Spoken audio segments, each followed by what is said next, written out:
Yes, good afternoon everyone. आज की इस लेक्चर में हम लोग देखने जा रहे हैं AS11 effect of change in foreign exchange rate. बहुत सारे बच्चों ने AS11 के लिए कमेंट किया था कि सर AS11 का लेक्चर आप डाल दो। वैसे अगर मैं ग्रुप 1 की अकाउंटेंसी की बात करूं तो बहुत सारे बच्चों को जो AS11 है वो थोड़ा सा मुश्किल लगता है। देखो, AS11 बहुत ही आसान अकाउंटिंग स्टैंडर्ड है। अभी तक आपने क्या पढ़ा सब भूल जाओ, इतनी आसान तरीके से पढ़ाऊंगा कि आज के बाद से ग्रुप 1 में सबसे आपका फेवरेट जो अकाउंटिंग स्टैंडर्ड है वो AS11 हो जाएगा। ठीक है, तो आपको चिंता करने की कोई ज़रूरत नहीं है। अगर मार्क्स की वेटेज की बात करें तो ऑब्वियस सी बात है, अकाउंटिंग स्टैंडर्ड 5 मार्क्स में आता है, तो AS11 से अगर क्वेश्चन आता है तो AS11 से भी 5 मार्क्स का क्वेश्चन आएगा। ठीक है, चलो AS11 की अगर हम बात करें तो इस अकाउंटिंग स्टैंडर्ड में हम देखने जा रहे हैं कि जब भी हम कोई ट्रांजेक्शन करते हैं जो फॉरेन करेंसी में हो, तो फॉरेन करेंसी में जब चेंज आती है, फ्लक्चुएशन आती है, तो उस फॉरेन फ्लक्चुएशन की जो डिफरेंस है उसकी कैसे ट्रीटमेंट करेंगे हम बुक्स में। ठीक, कवरेज की अगर मैं बात करूं तो सबसे पहले हम देखेंगे फॉरेन करेंसी ट्रांजेक्शन कि अगर हम फॉरेन करेंसी में कुछ भी ताकि इंपोर्ट करते हैं, क्या करेंगे ट्रांजेक्शन में, ताकि खरीदेंगे या फॉरेन में बेचेंगे, है ना। तो इंपोर्ट करते हैं या एक्सपोर्ट करते हैं तो उसकी कैसे ट्रीटमेंट करती हैं। दूसरा, फॉरेन करेंसी लोन कि अगर हम फॉरेन करेंसी में लोन लेते हैं तो क्या ट्रीटमेंट होगा। Third, forward contract. अब फॉरवर्ड कॉन्ट्रैक्ट स्पेकुलेशन नेचर के भी हो सकते हैं, स्पेकुलेशन यानी कि just for the purpose of trading, और दूसरा हेजिंग नेचर का भी हो सकता है, दोनों के केस में। और लास्ट जो हमारा टॉपिक रहेगा AS11 का वो होगा फॉरेन ऑपरेशन, जिसमें हम देखेंगे integral and non integral operation के बारे में। ठीक, इंटीग्रल एंड नॉन इंटीग्रल का कन्वर्जन भी देखेंगे, एंड इससे डिटेल में आपको AS11 में जितना पढ़ना है वो तो पढ़ना ही है। इसी कंसेप्ट से आप ब्रांच अकाउंटिंग में भी फॉरेन ब्रांच इजिली बना सकते हैं। ठीक है, चलो सबसे पहले कुछ डेफिनेशन देखते हैं, फिर आते हैं टॉपिक पे बारी बारी। और देखो, जितना भी टॉपिक है ना, ये 1 नंबर, दूसरा फॉरेन लोन, थर्ड हेजिंग पे, चौथा स्पेकुलेशन पे, और पांचवा जो फॉरेन ऑपरेशन है इंटीग्रल नॉन इंटीग्रल, सब पे पास्ट में क्वेश्चन पूछा हुआ है। क्वेश्चन भी करके देखेंगे। ठीक है, पास्ट के जितने भी क्वेश्चन है सारे ही टॉपिक पे क्वेश्चन आया हुआ है, एक भी ऐसा टॉपिक नहीं है जिसपे क्वेश्चन ना आया हो। आपको क्या करना है कि सबसे पहले तो चैनल को सब्सक्राइब करो। बहुत सारे बच्चे वीडियो देखते हैं, चैनल को सब्सक्राइब नहीं करते, तो आपको चैनल को सब्सक्राइब करना है। जिस भी टॉपिक से रिलेटेड आपको बोलोगे, अगला वीडियो आपको उस टॉपिक से रिलेटेड मिलेगा। Don't worry for that. Preparation में पूरी जितना भी आपको एफर्ट चाहिए मेरा, मैं देने के लिए तैयार हूँ। चैनल को आपको सब्सक्राइब करना है, वीडियो को लाइक करना है। चलो डेफिनेशन पे आते हैं। सबसे पहले फॉरेन करेंसी क्या होता है। देखो, इंडिया के लिए ना जो इंडियन करेंसी है उसको बोलते हैं रिपोर्टिंग करेंसी, जिसमें हम फाइनेंशियल स्टेटमेंट अपनी बनाते हैं, that is a reporting currency. ठीक, तो हमारे लिए इंडियन करेंसी को छोड़ के और जितने भी करेंसी है इस वर्ल्ड के, वो क्या है, फॉरेन करेंसी है। ठीक, तो इंडिया के लिए चाहे डॉलर हो, यूरो हो, है ना, पाउंड हो, सारे क्या है, फॉरेन करेंसी है। यही यहाँ पे लिखा हुआ है सिंपल डेफिनेशन में कि currency other than Indian currency. हमारे लिए इंडियन करेंसी होम करेंसी है, बचा हुआ सारे क्या है, फॉरेन करेंसी। दूसरा, एक्सचेंज रेट। एक्सचेंज रेट का मतलब होता है किसी एक करेंसी को दूसरे करेंसी के टर्म्स में लिखना। Expressing one currency in terms of other currency is called exchange rate. For example, मैंने लिखा $1 इज इक्वल टू ₹80, करेक्ट। इसमें क्या है, हमने डॉलर को रुपीज के टर्म्स में लिखा है कि $1 कितना रुपया का बराबर है, तो ये एक एक्सचेंज रेट है। किसी भी टू कंट्री को, करेंसी को अगर हम एक दूसरे के टर्म्स में लिखते हैं तो उसको क्या बोलेंगे, एक्सचेंज रेट। यहीं पे लिखा हुआ है, it is the rate at which 1 unit of foreign currency converted into Indian currency, and vice versa भी बोल सकते हैं। ठीक, यहाँ पे फॉरेन करेंसी को हमने इंडियन करेंसी में एक्सप्रेस किया है। एक होता है डायरेक्ट, इनडायरेक्ट कोट, आपको पढ़ने की जरूरत नहीं, बिल्कुल बेसिक डेफिनेशन पे आप ध्यान दो। बचा हुआ आपको फाइनल में SFA में चैप्टर है फॉरेन करेंसी पे, ठीक है, फॉरेक्स पे चैप्टर है, वहां पे बहुत डिटेल में आप पढ़ोगे। ठीक, फिलहाल एक्सचेंज रेट क्या होता है, किसी एक करेंसी को दूसरी करेंसी में एक्सप्रेस करने को एक्सचेंज रेट बोलते हैं। ठीक है, चलो AS11 only explains about single exchange rate. अब देखो, एक्सचेंज रेट जो है ना, तो ये बाइंग एंड सेलिंग दो अलग रेट होते हैं। मान लो आज मुझे डॉलर मेरे पास चाहिए, मुझे विदेश जाना है, डॉलर खरीदना है, तो खरीदने का रेट कुछ और होगा। मैं अगर मनी एक्सचेंज के पास जाऊंगा या बैंक के पास जाऊंगा, डॉलर खरीदूंगा, तो मान लो वो मेरे को बेच रहे हैं 80 के रेट में, और कोई मिस्टर वाई है, उनके पास डॉलर है, उनको डॉलर को बेचना है, तो पता है डॉलर बैंक सस्ते में खरीदेगा उनसे। जब भी हम खरीदने जाते हैं तो हमें चीजें महंगे में मिलती है, और जब हम सेम चीज को बेचने जाएंगे तो सस्ते में बिकेगा। क्यों? क्योंकि उसी डिफरेंस को तो बैंक कमाता है। डॉलर खरीद बेच करके बैंक क्या कमाता है? बाइंग एंड सेलिंग का डिफरेंस, जिसको स्प्रेड बोलते हैं। पर यहाँ पे जो AS11 में है ना, सिर्फ एक एक्सचेंज रेट देगा, बाइंग रेट सेलिंग रेट अलग अलग नहीं देगा, सिंपल एक एक्सचेंज रेट की बात करेगा। ठीक है, यही लिखा है, buying rate and selling rate AS11 में सेम है, सिर्फ एक रेट दिया रहेगा। ये नहीं कि बाइंग का अलग रेट दे रहा है, डॉलर सेलिंग का अलग रेट दिया है। दूसरा, मॉनेटरी आइटम। मॉनेटरी आइटम का मतलब होता है, एक हम यहाँ पे नोट्स ले लेते हैं, चलो नीचे आ जाओ।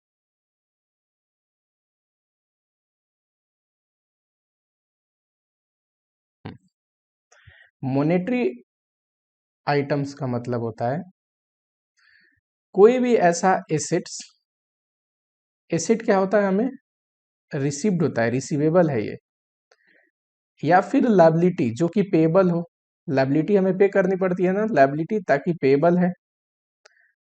फिक्स एंड और फिक्स और डिटरमाइन अमाउंट ऑफ मनी में, मान लो कोई एसेट है, हमें रिसीव होना है, पर अमाउंट उसका फिक्स है, fix and determine amount of money है, तो क्या है? Monetary item. For example debtor, बताओ डेटर से मुझे 5,000 रुपया लेना है, तो डेटर क्या है? एक मॉनेटरी आइटम है। एसेट तो है, रिसीवेबल है डेटर से, एंड जो अमाउंट है वो क्या है? फिक्स एंड डिटरमाइन, मुझे पता है इतना आने वाला है, इतना रियलाइज होने वाला है। लायबिलिटी की अगर बात करें, तो लायबिलिटी में एग्जांपल ले लो आप, क्रेडिटर। क्रेडिटर देखो, मान लो मुझे क्रेडिटर को 70,000 पे करना है, करेक्ट। अब क्रेडिटर क्या है? क्रेडिटर एक लायबिलिटी है, मेरे लिए पेएबल है, एंड फिक्स और डिटरमाइन अमाउंट ऑफ मनी में पे करना है, मुझे पता है कि कितना पेएबल है, जो अमाउंट है वो फिक्स है और डिटरमाइंड है, तो इसको बोलेंगे मॉनेटरी आइटम। ठीक है। सिमिलरली नॉन मॉनेटरी आइटम का मतलब क्या होता? चलो, नॉन मॉनेटरी का मतलब क्या होगा? नॉन मॉनेटरी का मतलब अदर देन मॉनेटरी, यानी कि fix and determine amount of money involve इसमें नहीं होता। फॉर एग्जांपल, एसेट तो इन्वेंट्री भी है, पर पता है इन्वेंट्री से कितना हमें रियलाइज होगा ये फिक्स एंड डिटरमाइन नहीं है, क्योंकि उसका दाम तो बढ़ता घटता रहता है ना। मोबाइल बेचने वाले के लिए आज कुछ और रेट पे बेच सकता है, हो सकता है 10 दिन बाद कुछ और रेट पे मोबाइल को बेचे, है कि नहीं। सिमिलरली अगर मैं लायबिलिटी की बात करूं, फॉर एग्जाम्पल एक लायबिलिटी ले लेते हैं, इक्विटी कैपिटल। इक्विटी कैपिटल ये एक नॉन मॉनेटरी है। क्यों? इक्विटी में जो पैसा लगाता है, जैसे जैसे कंपनी ग्रो होता है, इक्विटी भी ग्रो होती है। अगर मेरी शेयर है, इक्विटी शेयर में मैंने लगाया, तो कंपनी के लिए लायबिलिटी है, मेरे लिए एसेट है। आप सिर्फ इक्विटी कैपिटल पे देखो, इन्वेस्टमेंट में हो या शेयर कैपिटल हो, फर्क नहीं पड़ता, एक के लिए इन्वेस्टमेंट है, दूसरे के लिए क्या है? वो लायबिलिटी। लेकिन इक्विटी का वैल्यू कैसे चेंज होता है? जैसे जैसे कंपनी ग्रो होगा वैसे ही इक्विटी का वैल्यू चेंज होगा, क्योंकि इक्विटी में क्या होगा मेरे लिए? जैसे जैसे रिजर्व क्रिएट होगा कंपनी में, जैसे जैसे कंपनी की वैल्यू चेंज होगी, मेरी इक्विटी की भी वैल्यू चेंज होगी। आज शेयर कुछ और दाम पे बिक रहा होता है, कल जैसे जैसे कंपनी ग्रो होती है, सेम ही शेयर अगर मेरे पास है तो कुछ और दाम पे बिकेगा, है कि नहीं। चलो, मॉनेटरी नॉन मॉनेटरी समझ में आया आपको? आ जाओ यहाँ पे। मॉनेटरी आइटम मतलब item, monetary item are money held assets and liability, ये एसेट्स एंड लायबिलिटी है। टू बी रिसीव्ड और पेड, एसेट है तो रिसीव होने वाला है, लायबिलिटी है तो पे करनी पड़ेगी, इन फिक्स और determined amount of money. For example, debtor, receivable, creditor, payable. Cash and bank एक एसेट है जिसका फिक्स एंड डिटरमाइंड अमाउंट है कि नहीं। बैंक ओवरड्राफ्ट, लोन किसी को हमने दिया है, ठीक है, 5 लाख का लोन किसी से हमने लिया है, लोन टेकन। बॉन्ड्स, जहां बॉन्ड्स आता है ऑटोमेटिकली आप समझ जाना डिबेंचर, है ना, दोनों तो लायबिलिटी ही है। बॉन्ड्स एंड डिबेंचर में थोड़ा माइनर सा फर्क है, तो यहाँ डिबेंचर मैंने लिखा नहीं, अगर क्वेश्चन में डिबेंचर आए तब भी आप समझ जाना ये मॉनेटरी आइटम है। Preference share capital, preference share capital में भी जो प्रिफरेंस शेयर होल्डर होते हैं, जो पैसा दिए होते हैं कैपिटल में, वो उनको रिडीम्ड होता है, ठीक है, तो ये भी एक मॉनेटरी आइटम होती है। नॉन मॉनेटरी में अगर मैं बात करूं, फिक्स एसेट, फिक्स एसेट से हमें वैल्यू रियलाइज होती है पर फिक्स एंड डिटरमाइन अमाउंट नहीं। इन्वेंट्री, इक्विटी शेयर, है ना, इक्विटी शेयर कैपिटल। अगला इन्वेस्टमेंट। चलो थोड़ा सा इस पे मोनेटरी एंड नॉन मोनेटरी पे क्वेश्चन पूछ सकता है, जरा देखिए कैसा बुक में क्वेश्चन है। हाँ बताना जरा। Classify item as a monetary और नॉन मोनेटरी आइटम। इन्वेंट्री बताओ, नॉन मोनेटरी। एक सेकेंड, हाँ। Inventory non monetary item, trade receivable monetary, investment in equity share बताओ non monetary, property plant equipment fix asset की बात आ गई यहाँ पे, ये भी क्या है, नॉन मोनेटरी। दूसरा क्वेश्चन देखो, बताइए एक्सप्लेन करिए मोनेटरी आइटम को। तो पहले तो एक्सप्लेन कर दोगे ऐसा पूछेगा तो, उसके बाद कह रहा है कि monetary item, how the monetary item are recognise. ये थोड़ी देर में देखेंगे मोनेटरी आइटम को बैलेंस शीट में कैसे रिकॉग्नाइज करते हैं। थर्ड क्वेश्चन है, इसको आप ध्यान दो, ठीक है, कि मोनेटरी आइटम है कि नॉन मोनेटरी आइटम है। शेयर कैपिटल क्या पढ़ाया था, कुछ ना बोले तो इक्विटी शेयर कैपिटल मानना है, non monetary. Trade receivable monetary, investment non monetary, fix asset non monetary. ठीक है, आ जाओ। एक फिलहाल यहाँ पे डिटेल में हम पढ़ने वाले हैं बाद में, तब भी एक ये स्टेटमेंट आपको याद रखना है कि on balance sheet monetary item is reported at closing rate. जब भी बैलेंस शीट डेट आता है, जो क्लोजिंग रेट होती है यानी कि बैलेंस शीट डेट पे जो एक्सचेंज रेट होती है उस पे मोनेटरी आइटम वैल्यू होता है। अगर मोनेटरी आइटम अपने पास फॉरेन करेंसी में है तो उसकी वैल्यू कहाँ करेंगे, बैलेंस शीट डेट पे जो एक्सचेंज रेट रहेगा उस पे, उसी को बोलते हैं it should be reported at closing rate. ठीक है, क्लोजिंग रेट मीन्स रेट जिस दिन हम बैलेंस शीट बना रहे हैं उस दिन का रेट, जिस दिन हमारा बुक्स ऑफ अकाउंट क्लोज हो रहा है। आओ जरा आगे। सबसे पहला, अब डेफिनेशन में इतना ही है, सबसे पहला जो अपना टॉपिक है वो है फॉरेन करेंसी ट्रांजैक्शन, यानी कि इंपोर्ट और एक्सपोर्ट से रिलेटेड क्वेश्चन पूछता है तो क्या करेंगे। बड़ा ही सिंपल है। देखो फॉरेन से, ताकि हम कोई चीज इंपोर्ट करते हैं, मान लो मेरा बिजनेस है, रॉ मटेरियल इंपोर्ट किया, या फिर यहाँ पे बनाता हूँ फॉरेन में बेचता हूँ, एक्सपोर्ट करता हूँ, तो क्या होगा, एक तो इंपोर्ट करूंगा तो उधार में लूंगा, मैंने लिया तो purchase account debit to creditor, है कि नहीं। दूसरा, जब मैं अपनी क्रेडिटर को पेमेंट करूंगा तो creditor account debit to cash and bank, है ना। एंट्री क्या पास करते हैं,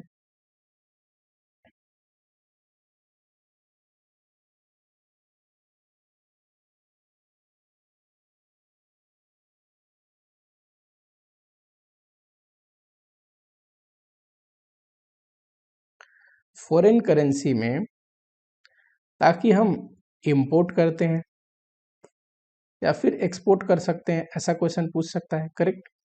जब हम इंपोर्ट करते हैं ना, एक कोई एग्जांपल लेके चलते हैं, दूसरा एग्जांपल आपको ऑटोमेटिकली समझ में आ जाएगा, ठीक है। मैं इंपोर्ट का केस लेके चलता हूँ। जब आप इंपोर्ट करते हैं तो तीन केस हो सकता है। एक तो डेट जिस दिन आपने इंपोर्ट किया, करेक्ट। फॉर एग्जांपल मान लो कोई सा भी डेट ले लो, 1 जनवरी 2021 को आपने इंपोर्ट किया, ठीक है। $1000 का इंपोर्ट किया, उस दिन रेट था 48 का, $1 इज इक्वल टू ₹48, ठीक। तो आपने इंपोर्ट किया तो आप क्या एंट्री पास करोगे, परचेज अकाउंट डेबिट, टेंशन ना लेना, सारा नोट्स लिखा हुआ है, बस मैं आप लोगों को समझा रहा हूं, टू क्रेडिटर अकाउंट, और इंटू करोगे, मान लो $1000 का परचेज किया है मैंने, एंड 48 से इंटू करोगे तो 48,000 आएगा, करेक्ट। एक होगा, मान लेते हैं हमने 30 अप्रैल को सेटलमेंट किया, सेटलमेंट का मतलब मैंने पेमेंट कर दी क्रेडिटर की, तो ये तो जिस दिन हमने 1 जनवरी को किया ये एंट्री पास करेंगे।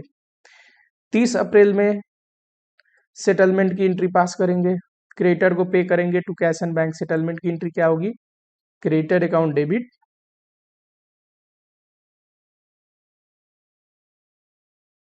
Cash and bank account, correct. लेकिन बीच में एक बैलेंस शीट डेट भी तो आ सकता है, हमारे केस में आ रहा है ना। हमारे केस में 31 तारीख को जब साल खत्म होगी तो बैलेंस शीट डेट आ जाएगा, है ना। 31/3/21 को बैलेंस शीट डेट आएगा, और ये जो क्रेडिटर है अपना, ये क्या है, मैंने अभी पढ़ाया आपको, मॉनेटरी आइटम। क्रेडिटर क्या है, मॉनेटरी आइटम, याद करो, ट्रेड पेबल मॉनेटरी आइटम था, है ना। मॉनेटरी आइटम के लिए मैंने पढ़ाया था कि closing monetary item balance sheet date पे क्लोजिंग रेट पे वैल्यू करते हैं। यानी कि बैलेंस शीट डेट पे जो एक्सचेंज रेट रहेगा, मान लेते हैं एक्सचेंज रेट 49 का हो गया, तो क्रेडिटर को 49 के हिसाब से वैल्यू करेंगे, 49 पे रिकॉर्ड करके दिखाएंगे। अब देखो 48 पे तो क्रेडिटर ऑलरेडी है, पर यहाँ पे आओगे तो उसका वैल्यू कितना हो जाएगा, ये 48,000 था ना, 49 इंटू 1000 करोगे तो 49,000 का क्रेडिटर हो जाएगा क्लोजिंग रेट पे। तो 1000 से क्रेडिटर बढ़ गया, और क्रेडिटर बढ़ गया तो आपके लिए नुकसान है कि फायदा। एक्सचेंज रेट बढ़ने की वजह से अब क्रेडिटर को आपको ज्यादा पेमेंट करनी पड़ेगी। पहले था एक्सचेंज रेट 48 का, 1000 रुपए का डॉलर का आपने उधार लिया था तो 48,000 पे करते, लेकिन अब 49 का रेट हो गया। अब क्रेडिटर को 1000 रुपया पे करना हो तो 49,000 आपके पास होना पड़ेगा, तभी तो $1000 आप लेके आओगे 49,000 का खरीद के और पे करोगे, है कि नहीं। तो क्लोजिंग रेट पे वैल्यू करोगे तो 31/3 की एंट्री पता है क्या पास होगी, क्रेडिटर बढ़ाओगे 1000 से, और बचा हुआ क्या लिखोगे, exchange difference account debit to creditor. अब होगा क्या, 1000 से क्रेडिटर आपने बढ़ा दिया, ये क्रेडिटर तो बढ़ गया, और एक्सचेंज डिफरेंस क्या है आपके लिए, लॉस। क्रेडिटर बढ़ गया तो एक्सचेंज डिफरेंस क्या है आपके लिए, लॉस। इस लॉस को क्या करोगे, तो इस लॉस को पीएल में भेजोगे, राइट ऑफ करोगे एज अ एक्सपेंस या रेवेन्यू। इस केस में हमें लॉस बुक करना है, ठीक है, प्रॉफिट एंड लॉस अकाउंट में। सेटलमेंट के डेट पे आते हैं, मान लो सेटलमेंट वाले दिन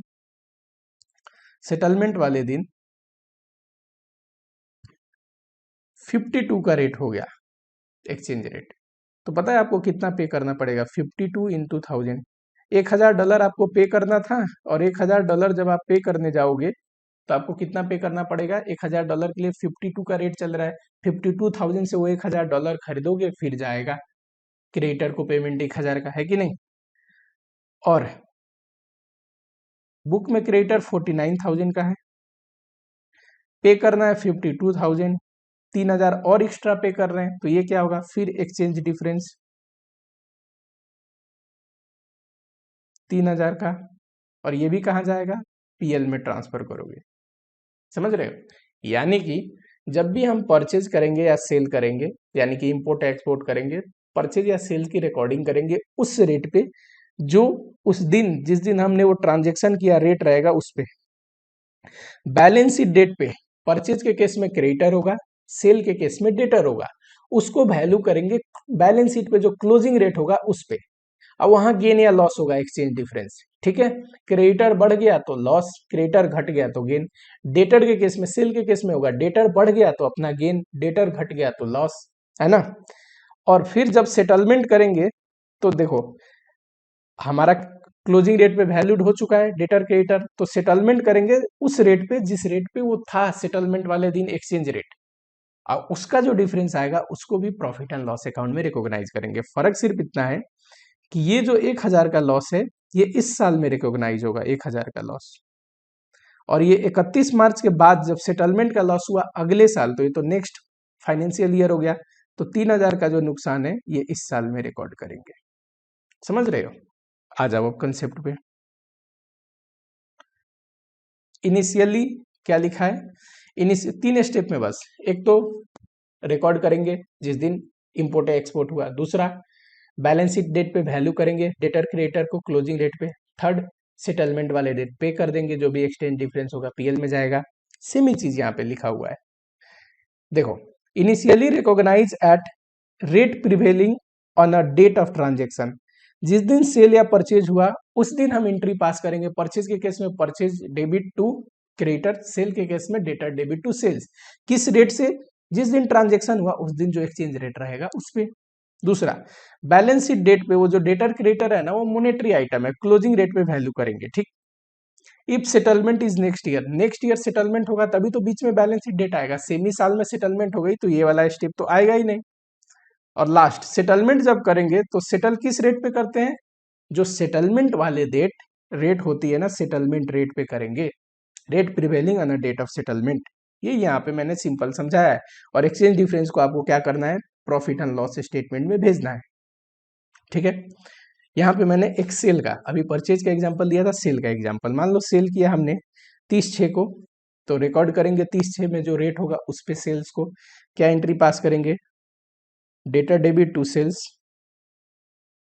अब डेटर देखो, बैलेंस शीट वाले डेट जब साल खत्म होगा 31 मार्च को, बैलेंस शीट वाले डेट पे डेटर क्या है अपना मोनेटरी आइटम, इसको वैल्यू करेंगे क्लोजिंग रेट पे, ये मैंने लिखा है। और जो भी गेन लॉस होगा एक्सचेंज डिफरेंस, उसको उस साल के प्रॉफिट एंड लॉस में रिकॉग्नाइज करेंगे। अगले साल जब ये सेटल होगी तो होगी सेटलमेंट रेट पे, करेक्ट। डेटर से जब पैसे आएंगे तो वो तो उस रेट पे आएंगे ना जो उस दिन को, जब डेटर से पैसे आएंगे तो हमें उस रेट पे आएंगे जो उस दिन सेटलमेंट वाले दिन रेट होगा, क्योंकि डेटर तो हमें उतना ही डॉलर देगा, पर महंगा हो गया है ना डॉलर, तो जब हम डॉलर को रुपीज में कन्वर्ट करेंगे तो हमें ज्यादा पैसा मिलेगा, है कि नहीं। तो सेटलमेंट वाले रेट से, और ये जो एक्सचेंज डिफरेंस है कि कितने पे वो था डेटर और बाद में कितना उससे पैसा आया, वो अगले साल के प्रॉफिट एंड लॉस अकाउंट में रिकॉग्नाइज करेंगे। ठीक है, एक क्वेश्चन देखते हैं, ये अपने बुक का क्वेश्चन है। ठीक, बुक का कौन सा क्वेश्चन है, ये रहा, गुड्स परचेज। ये जो क्वेश्चन है आपके बुक में, यही क्वेश्चन मैं करवा रहा हूँ। ऊपर मैंने नोट्स में लिख दिया, नोट्स में पीडीएफ डाल दूंगा, डोंट वरी। ठीक है, गुड्स परचेज किया 1 जनवरी 2022 को, कितना डॉलर का, $15,000 का, 75 उस दिन रेट था। तो परचेज किस रेट से रिकॉर्ड करेंगे, 75 का।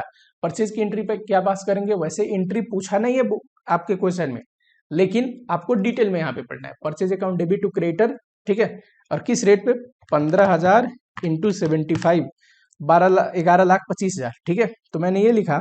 अब डेट का ऐसे रेंज बना लो कि 1/1/2022 को 75 का रेट था, परचेज हमने किया किस रेट से, तो इतना आया। ठीक है, इस पे आप पास करोगे purchase account debit to creditor. ठीक है, 31/3 का रेट दिया है, बैलेंस शीट डेट है ये, तो बैलेंस शीट में 74 हो गया।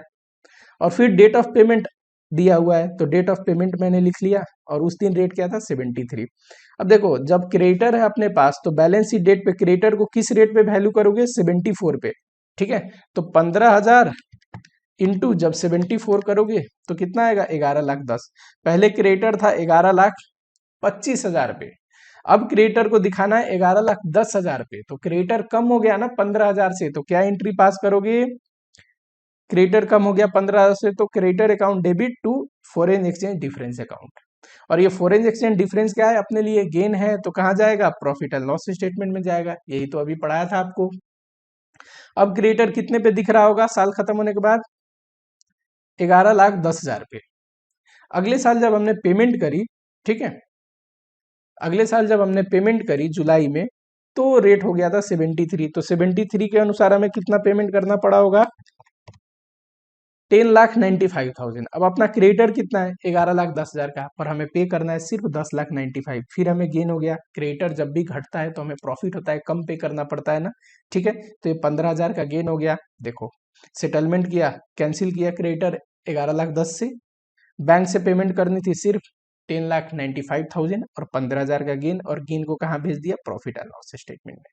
ठीक है, फॉरेन करेंसी ट्रांजेक्शन चाहे सेल से रिगार्डिंग हो या परचेज से रिगार्डिंग हो, अपने केस में सेल्स भी दे सकता है, अपने केस में परचेज भी दे सकता है। सेल या परचेज सबसे पहले उस रेट पे रिकॉर्ड करेंगे जिस दिन वो सेल या परचेज हुआ, जो भी रेट था। बैलेंस शीट डेट पे मॉनेटरी आइटम है डेटर क्रेडिटर, तो उनको कहाँ वैल्यू करेंगे, क्लोजिंग रेट पे। क्लोजिंग रेट पे वैल्यू करेंगे और एक्सचेंज डिफरेंस जो भी आएगा उसको प्रॉफिट एंड लॉस अकाउंट में ट्रांसफर करेंगे। जिस दिन सेटल करेंगे तो जो भी डेटर क्रेडिटर होगा, सेटलमेंट अगर कम या ज्यादा हो रही है तो एक्सचेंज डिफरेंस को क्या करेंगे, प्रॉफिट एंड लॉस अकाउंट में ट्रांसफर करेंगे। सिंपल सा लॉजिक है। चलो, पहला टॉपिक खत्म हुआ, यही था पहले टॉपिक पे जो क्वेश्चन था आपके बुक में। सेकेंड टॉपिक में लेता हूं, फॉरेन करेंसी लोन से पहले फॉरवर्ड कॉन्ट्रैक्ट के बारे में। ठीक है, हाँ जी। फॉरवर्ड कॉन्ट्रैक्ट का मतलब होता है, इट इज एन एग्रीमेंट या कॉन्ट्रैक्ट टू बाई और sell foreign currency in a future date. ठीक है, एग्जाम्पल में मैं आपको समझाता हूं।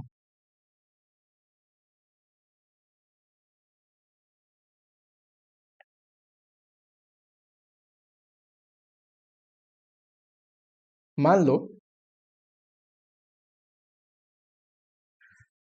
मेरे को फ्यूचर में फॉरेन करेंसी को बाई करना है या सेल करना है, तो मैं क्या करूंगा, बैंक के पास जाऊंगा, बैंक फॉरेन करेंसी बाई और सेल करते हैं और उनसे एग्रीमेंट कर लूंगा। इस एग्रीमेंट को क्या बोलते हैं, फॉरवर्ड कॉन्ट्रैक्ट।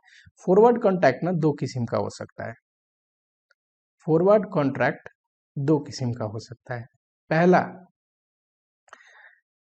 हेजिंग और दूसरा स्पेकुलेशन। ध्यान से समझना, इसका डिफरेंस समझ में आ गया। ट्रीटमेंट तो दो लाइन का है और उसी पे मार्क्स मिल जाते हैं, पर डिफरेंस समझना जरूरी है। फाइनल में इनका डिटेल आप पढ़ोगे एसएफएम में, यहाँ से समझ के नहीं जाओगे तो फाइनल में टाइम देके समझना पड़ेगा। दूसरा स्पेकुलेशन। स्पेकुलेशन को हम ट्रेडिंग भी बोल सकते हैं, ठीक है। एक मिस्टर ए है, इनका पहले केस स्टडी देखते हैं। मिस्टर ए ने इंपोर्ट किया है फॉरेन से $1000। मिस्टर ए ने इंपोर्ट किया है फॉरेन से कोई रॉ मटेरियल $1000 का, करेक्ट। और कितने महीने बाद मिस्टर ए को पेमेंट करनी है, तो 3 मंथ बाद, करेक्ट। आज की डेट में 48 का रेट है डॉलर का, ठीक। तो अगर आज मिस्टर ए पेमेंट करे तो 48,000 पेमेंट करनी पड़ेगी। लेकिन मिस्टर ए के पास आज पैसा नहीं है, उन्होंने उधार में खरीदा है चीजों को और 3 महीने बाद पेमेंट करना चाहते हैं। लेकिन मिस्टर ए को डर है कि अगर 3 महीने में डॉलर बहुत बढ़ गया, तो मान लो डॉलर 52 पे चला गया या 53 पे चला गया, तो उनको बहुत ज़्यादा पेमेंट करनी पड़ जाएगी। क्यों, डॉलर महंगा हो गया ना, तो अब उनको 53,000 पेमेंट करना पड़ेगा तीन महीने बाद, है ना। मैं एक छोटा सा एग्जाम्पल लेके कर रहा हूँ, पर जो इम्पोर्ट एक्सपोर्ट का केस होता है वहाँ 1000 में तो नहीं होता, करोड़ों में होता है, थाउजेंड्स करोड़ में होते हैं। तो आप बड़े एग्जाम्पल पे सोचोगे तो आपको ये बहुत बड़ा डिफरेंस लगेगा कि डॉलर बढ़ के चला गया 3 महीने बाद, 3 रुपया 4 रुपया बढ़ना बहुत नुकसान या बहुत फायदा क्रिएट करता है। आप $1000 का एग्जाम्पल ले लो, है ना। $100 का, सॉरी, 100 करोड़ का एग्जाम्पल ले लो, फिर आपको समझ में आएगा कितनी बड़ी फिगर होगी 4 रुपया 3 रुपया का डिफरेंस आने से, है कि नहीं। तो मिस्टर ए को डर है कि भविष्य में अगर डॉलर बढ़ जाते हैं, 3 महीने बाद मुझे पेमेंट जब करनी है $1000, तो मेरे को तो 53,000 पेमेंट करनी पड़ेगी, क्योंकि डॉलर महंगा है। तो 53,000 डालूंगा तो $1000 आएगा और वो डॉलर में पेमेंट करूंगा। तो मिस्टर ए ने क्या किया, बैंक के पास गए, है ना, एसबीआई बैंक के पास, और उन्होंने बोला कि मैं आपसे 3 महीने बाद डॉलर खरीदना चाहता हूं, बताइए किस रेट पे बेचेंगे। एंड इस कॉन्टैक्ट को बोलते हैं फॉरवर्ड कॉन्टैक्ट। सारे बैंक लगभग फॉरेक्स में डील करती है, ये कॉन्टैक्ट करते हैं, ठीक है। और एसबीआई को ऐसा लगता है कि शायद 3 महीने बाद 49 का रेट रहने वाला है डॉलर का, तो एसबीआई तो उससे महंगे में बेचेगा। तो एसबीआई ने एक एस्टीमेट किया और इनको रेट बता दिया $49.5। एसबीआई ने बोला कि मैं आपको 3 महीने बाद $49.5, 49.5 रुपीज पर डॉलर के हिसाब से, कि $1 इतने में बेचूंगा। तो मिस्टर ए भी खुश, क्यों, उनको तो लग रहा था 53 रुपीज रेट हो जाएगा ना, पर एसबीआई तो मुझे 49.5 में ही दे रहा है कि नहीं। और एसबीआई भी खुश, क्योंकि एसबीआई को लग रहा था 49 का रेट रहेगा, 0.5 मैं एक्स्ट्रा में बेच रहा हूँ, है ना। तो एसबीआई को भी अपना कमीशन मिल जाएगा, है ना। मिस्टर ए ने पता है यहाँ पे क्या किया है, अपना रिस्क को मैनेज किया है, रिस्क को मैनेज किया है, रिस्क को कम किया है।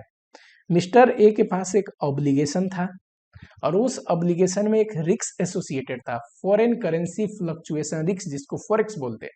फॉरेन करेंसी फ्लक्चुएशन का रिस्क था कि फॉरेन करेंसी बढ़ जाएगा तो मिस्टर ए को ज्यादा पेमेंट करनी पड़ेगी। तो मिस्टर ए गए बैंक के पास और एग्रीमेंट कर लिया, है कि नहीं। ये मिस्टर ए ने जो किया ना, इसको बोलते हैं हेजिंग। हेजिंग मीन्स आप फॉरेन करेंसी बाई तो करने जा रहे हैं मिस्टर ए, लेकिन इनका कोई शौक नहीं है फॉरेन करेंसी बाई करके बेचने का, ट्रेडिंग का धंधा नहीं है इनका। क्या है, ऑलरेडी एक ऑब्लिगेशन है, उसको रिस्क मैनेज करने के लिए, उस ऑब्लिगेशन को रिस्क मैनेज करने के लिए इन्होंने फॉरेन करेंसी बाई का एग्रीमेंट किया, करेक्ट। सिमिलरली यहाँ पे एक मिस्टर बी है, ठीक है। ये क्या करते हैं, इनको लगता है, दूसरा केस है ये, ठीक है। दोनों केस में डिफरेंस समझते हैं कि हेजिंग कब बोलेंगे, स्पेकुलेशन। आपके केस में आप इजिली समझ जाओगे, पहले ये समझ लो। मिस्टर बी को लगता है कि आने वाले समय में डॉलर महंगा होने वाला है, यानी कि आज की डेट में $1 48 का है ना, तो आने वाले टाइम में 53 या 54 जो भी ले लो, चलो 52 ले लो, 52 का डॉलर हो जाएगा, है ना। तो मिस्टर बी के दिमाग में एक आइडिया आया कि एक काम करता हूँ, डॉलर खरीद के सस्ते में महंगे में बेच सकता हूँ कि नहीं? आज $1000 खरीद लूँ 48 में और कल को बेच दूँ 52 में, तो बहुत बढ़िया हो जाएगा। तो मिस्टर बी गए एसबीआई के पास, है कि नहीं? और मिस्टर बी ने बोला कि मिस्टर बी ने क्या बोला कि मुझे डॉलर खरीदना है आपसे, ठीक है, क्या रेट लगाओगे? तो एसबीआई ने 3 मंथ बाद, मिस्टर बी को भी 3 महीने बाद ही डॉलर चाहिए, रेट बोला 49.5। ये वही एसबीआई है जो मिस्टर बी को भी डॉलर बेच रही है। अब मिस्टर बी डॉलर पता है क्यों खरीद रहे हैं?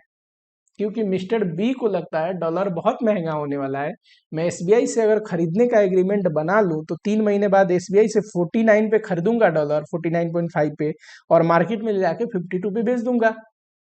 तो मिस्टर बी के पास कोई ऑब्लिगेशन नहीं है, जैसे मिस्टर ए को पेमेंट करनी थी इसलिए उन्होंने डॉलर खरीदने का एग्रीमेंट किया, पर मिस्टर बी को कुछ नहीं करना, मिस्टर बी को पैसे कमाने हैं, उनको सस्ते में डॉलर खरीदना है। उनको लग रहा है एसबीआई से 49 में खरीद रहा हूँ, सस्ते में खरीद रहा हूँ, उनके अनुसार डॉलर और महंगा जाने वाला है और महंगे में बेचना है। इसको बोलते हैं ट्रेडिंग और स्पेकुलेशन, जहां पे रिस्क मैनेजमेंट की बात नहीं हो रही, कमाने की बात हो रही है, ठीक है। चलो, ट्रेडिंग और स्पेकुलेशन में समझ में आया आपको? हाँ, वहां पे हम कमाने के उद्देश्य से डॉलर बाई और सेल करते हैं।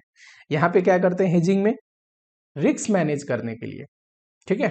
चलो, अब मैंने बाई का एग्जांपल दिया, सेल का भी एग्जांपल हो सकता है। सेल का कैसा एग्जांपल बनेगा? फॉर एग्जांपल, इनको डॉलर में पेमेंट करनी थी तो बाई करना था डॉलर, है ना, मिस्टर ए को। मान लो मिस्टर ए एक्सपोर्ट करते हैं, डॉलर आने वाला है, तो मिस्टर ए क्या सेल का एग्रीमेंट करेंगे। अगर इनको लगता है कि मार्केट में डॉलर गिर ना जाए, डॉलर का दाम मुझे लॉस ना हो जाए, 3 महीने बाद मुझे डॉलर आने वाली है, तो आज ही जाके सेल का एग्रीमेंट कर लेंगे। उसको बोलते हैं फॉरवर्ड का सेल का एग्रीमेंट करना, है ना। वैसे ही मिस्टर बी के लिए भी ये बाई का केस था कि बढ़ने वाला इनको लग रहा है। अगर मिस्टर बी को लगे कि मार्केट में बहुत डॉलर गिरने वाला है, तो ये सेल का एग्रीमेंट कर लेंगे एसबीआई से कि बताओ 3 महीने बाद मैं बेचूंगा, आपको कितने में खरीदोगे। एसबीआई एक रेट दे देगी। अब 3 महीने बाद मिस्टर बी क्या करेंगे? मार्केट से सस्ते में खरीदेंगे, क्योंकि इनको तो लग रहा था मार्केट में डॉलर बहुत सस्ते में मिलेगा, गिरने वाला है, और एसबीआई को महंगे में बेच के कमा लेंगे, वहां पे मार्जिन जो डिफरेंस होगा, ठीक है। तो बाई और सेल दोनों का एग्जांपल आप ले सकते हो, मैंने बाई का एग्जांपल से आपको समझाया। स्पेकुलेशन मतलब वो इंसान जो सिर्फ प्रॉफिट कमाने के लिए कर रहा है ये सब, फॉरवर्ड कॉन्ट्रैक्ट बाई कर रहा है या सेल कर रहा है। हेजिंग का मतलब वो इंसान जो फॉरवर्ड बाई कर रहा है, यानी कि फ्यूचर में डॉलर खरीदने का एग्रीमेंट कर रहा है या बेचने का एग्रीमेंट कर रहा है, लेकिन उसका उद्देश्य प्रॉफिट कमाना नहीं, अपने रिस्क को मैनेज करना, कहीं और से पैसे आने हैं या कहीं और पैसे देने हैं फॉरेन करेंसी में, उसलिए डॉलर को खरीद या बेच रहा है, ठीक है। चलो, अब आते हैं अपने मेन टॉपिक पे। हाँ जी, चलो, सबसे पहले फॉरवर्ड कॉन्ट्रैक्ट क्या करते हैं? बाइंग का भी हो सकता है और सेलिंग का भी हो सकता है। चलो, मिस्टर ए के एग्जांपल लेते हैं। मिस्टर ए के लिए मैंने आपको समझाया था ना, कब बाई करेगा? जब फॉरेन करेंसी उनको पे करना था तो बाई करने का एग्रीमेंट कर लिया, क्योंकि बाई करूंगा 3 महीने बाद एसबीआई से और पे कर दूंगा अपने क्रेडिटर को। अब फॉरेन करेंसी रिसीवेबल होगा तो मिस्टर ए का ही एग्जांपल लेके देखो, जब उसको विदेश से मिलने वाली हो फॉरेन करेंसी तो एसबीआई को क्या बोलेगा? कितने में खरीदोगे? मुझे 3 महीने बाद डॉलर अगर मैं बेचने आऊँ तो सेल का एग्रीमेंट करके आएगा, वही लिखा है। फॉरेन करेंसी जब रिसीवेबल हो तो सेल करते हैं, और फॉरेन करेंसी पेएबल हो तो बाई करना पड़ता है फॉरेन करेंसी को, ठीक है। चलो, हेजिंग के लिए बड़ा ही सिंपल लॉ है, फॉरवर्ड माइनस स्पॉट रेट करोगे तो प्रीमियम या डिस्काउंट आता है। अब स्पॉट रेट क्या होता है? मान लो मिस्टर ए का ही एग्जांपल लेते हैं अपने केस में। आज का जो रेट था 48 का मेरे एग्जांपल में, है ना, पर एसबीआई ने मुझे कितना रेट बताया था? 3 महीने बाद कितने में डॉलर देगा? 49.5 में डॉलर देगा, एसबीआई ने बोला था 3 मंथ बाद, है ना। ये आज का जो रेट है ना, उसको बोलते हैं स्पॉट रेट, है ना। आज जो फॉरेन करेंसी का रेट चल रहा है वो स्पॉट रेट है। 3 महीने बाद जो फ्यूचर पीरियड में मिस्टर ए खरीदने का एग्रीमेंट करके आए उसको बोलते हैं फॉरवर्ड रेट, ठीक है। फॉरवर्ड रेट में से स्पॉट रेट घटाओगे तो प्रीमियम एंड डिस्काउंट आता है। महंगे में अगर आपको मिल रहा है, खरीदने गए और महंगे में मिला तो ये प्रीमियम है, ऑब्वियसली। फॉरवर्ड ज्यादा है, स्पॉट कम है, तो ये प्रीमियम है, ठीक। और जो प्रीमियम और डिस्काउंट है, मिस्टर ए महंगे में खरीद के आए, कितना? 1.5, तो इसके लिए क्या है मिस्टर ए के लिए लॉस है वो। तो प्रीमियम हमेशा बाई के केस में लॉस होता है और डिस्काउंट हमेशा गेन होता है। मान लो मैं डॉलर आज 48 का रेट है और 49 पे खरीदने का एग्रीमेंट करके आया हूं, तो 1 रुपया महंगा खरीद रहा हूं ना, क्यों? क्योंकि मुझे 3 महीने बाद चाहिए और 3 महीने बाद मुझे लग रहा है और महंगा ना हो जाए, इसलिए मैंने 49 में खरीदने का एग्रीमेंट कर लिया। 1 रुपया महंगा है कि नहीं आज के डेट से, तो वो 1 रुपया क्या है, प्रीमियम। ठीक है, और प्रीमियम क्या होता है, बाई के केस में हमेशा लॉस होता है। और सस्ते में मिलता तो मैं खरीदने गया और कोई चीज सस्ते में मिले तो उसको बोलते हैं डिस्काउंट। डिस्काउंट हमारे लिए क्या है, एक बायर के लिए हमेशा गेन है। ठीक है, चलो इस पे क्वेश्चन है, देखते हैं। और जो भी प्रीमियम एंड डिस्काउंट होता है ना, जितने मंथ का, हमारे केस में 3 मंथ था ना, 3 मंथ के पीरियड में राइट ऑफ कर देते हैं।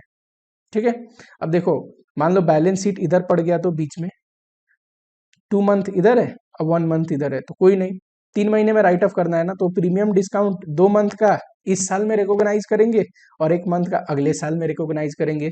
प्रॉफिट एंड लॉस में रिकॉग्नाइज करना होता है। Premium and discount should be amortise over the life of contract and shall be transfer to profit and loss. Amortise का मतलब ये प्रॉफिट एंड लॉस में रिकॉग्नाइज करना।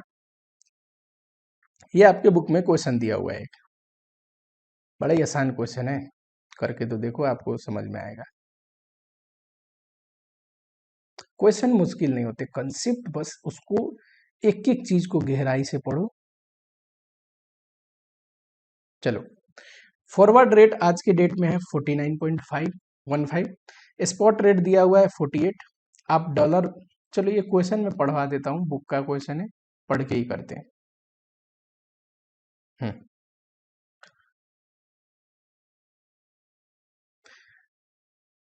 राउ limited purchase a plant for 1 lakh on 1 February. ठीक है, हमने plant खरीदा foreign से $1 लाख में।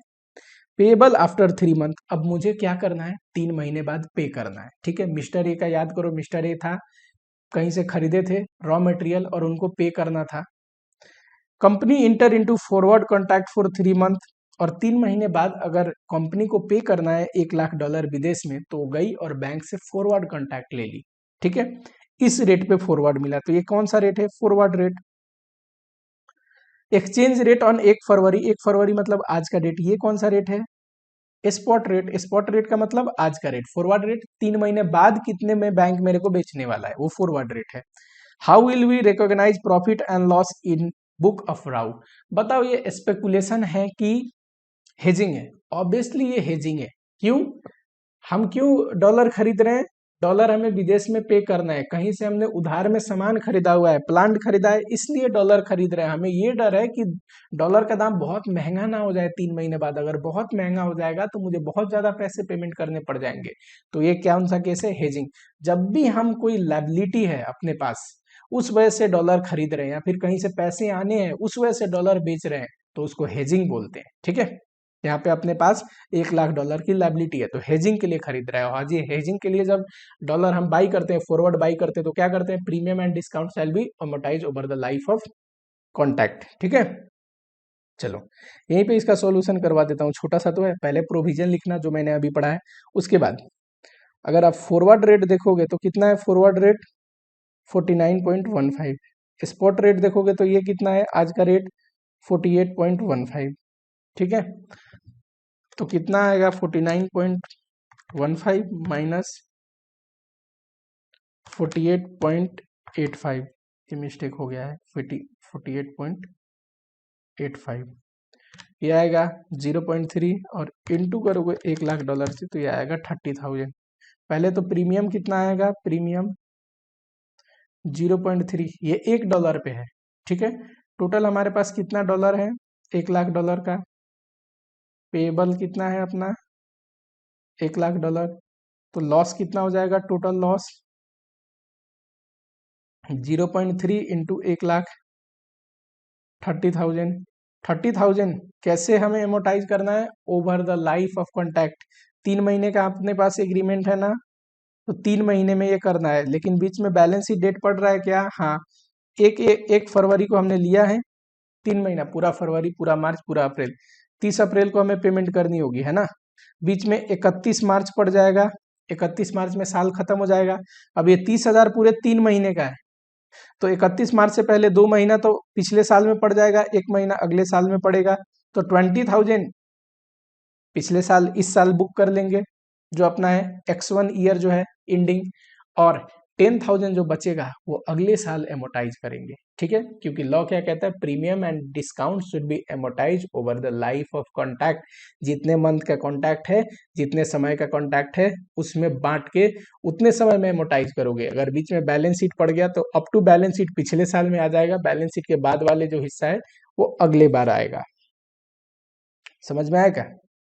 चलो, ये सिंपल छोटे छोटे क्वेश्चन आते हैं। स्पेकुलेशन देखो, स्पेकुलेशन में क्या होता है, ये मैंने सॉल्यूशन करके बता दिया है आपको कि 20,000 इस साल रिकॉग्नाइज करेंगे एंड 10,000 अगली बार। स्पेकुलेशन में क्या होता है कि हम फॉरवर्ड बाई करते हैं, इसको स्पॉट से कोई लेना देना नहीं। इसमें क्या था, forward minus spot rate premium and discount into पूरा डॉलर कर दोगे टोटल प्रीमियम एंड डिस्काउंट, इसको एमोटाइज करेंगे over the life of contract. इसमें ऐसा कुछ नहीं है। स्पॉट वो स्पेकुलेशन हमने क्या पढ़ा है कि स्पेकुलेशन मतलब डॉलर खरीद बेच का एग्रीमेंट क्यों कर रहा है, सिर्फ प्रॉफिट कमाने के लिए। इसमें क्या करते हैं कि जो भी फॉरवर्ड को सेल करके, जो फॉरवर्ड कॉन्ट्रैक्ट को बाई सेल करके प्रॉफिट होता है ना, वो हम रिकॉग्नाइज कर लेते हैं, ठीक है। Should be transfer to profit and loss account. लेकिन इसमें एक छोटा सा कंसेप्ट है,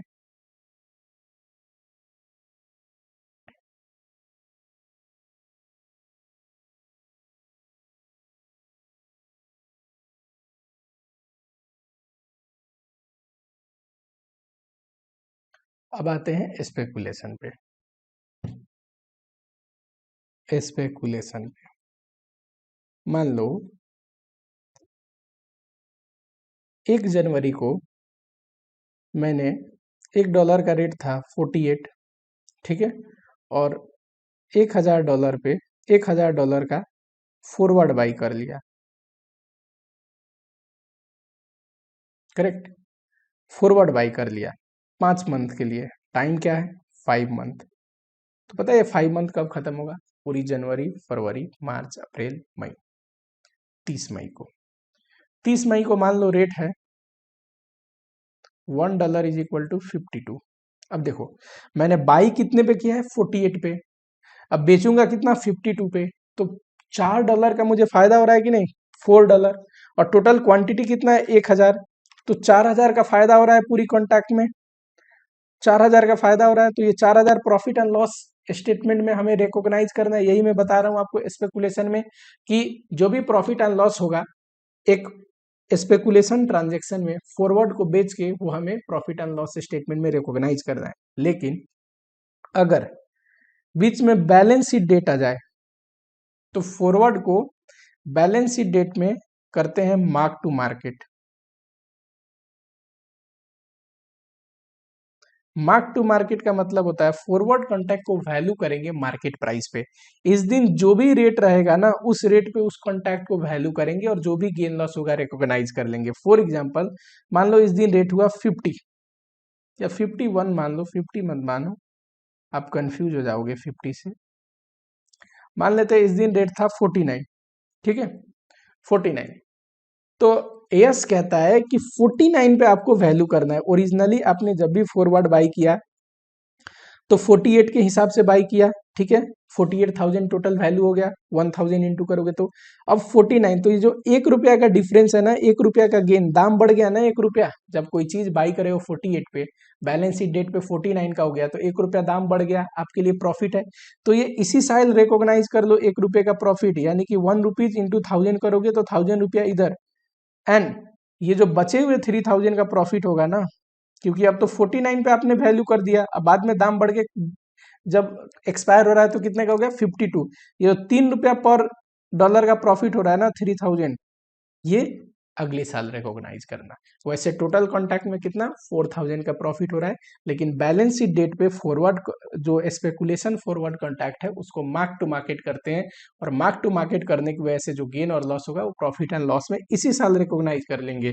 और उसके बाद जो अगला प्रॉफिट एंड लॉस होगा, क्योंकि वो मार्केट प्राइस पे वैल्यू हो चुका है, तो उसके बाद जो प्रॉफिट एंड लॉस होगा एक्सपायरी पे, उसको कब करते हैं, सेल पे, उसको अगली बार, ठीक है, अगले साल में आएगा। अच्छा ये कैसे निकला है, प्रॉफिट एंड लॉस निकालना हो तो ये रेट माइनस ये रेट बैलेंस शीट डेट पे जो रेट है उस पे माइनस जो पीछे रेट है उस पे, ये कैसे निकला होगा 1000, यहाँ पे 49,000 हो गया, यहाँ पे 48,000 हो गया, यहाँ पे 52 इंटू 1000 करोगे तो 52,000 हो गया। मैं क्या बोल रहा हूँ, दिस माइनस दिस, इनका डिफरेंस 1000 है और इनका डिफरेंस कितना है 3000 है, ठीक है। इसमें से ये घटाओगे तो 1000 प्रॉफिट और 52 में से 49 घटाओगे 3000 प्रॉफिट, ठीक है। ये इस साल रिकॉग्नाइज करना है, ये अगले साल रिकॉग्नाइज करना है। सेम ही चीज को मैंने यहाँ पे कॉन्सेप्ट में बहुत प्यारे तरीके से लिखा हुआ है, आ जाओ।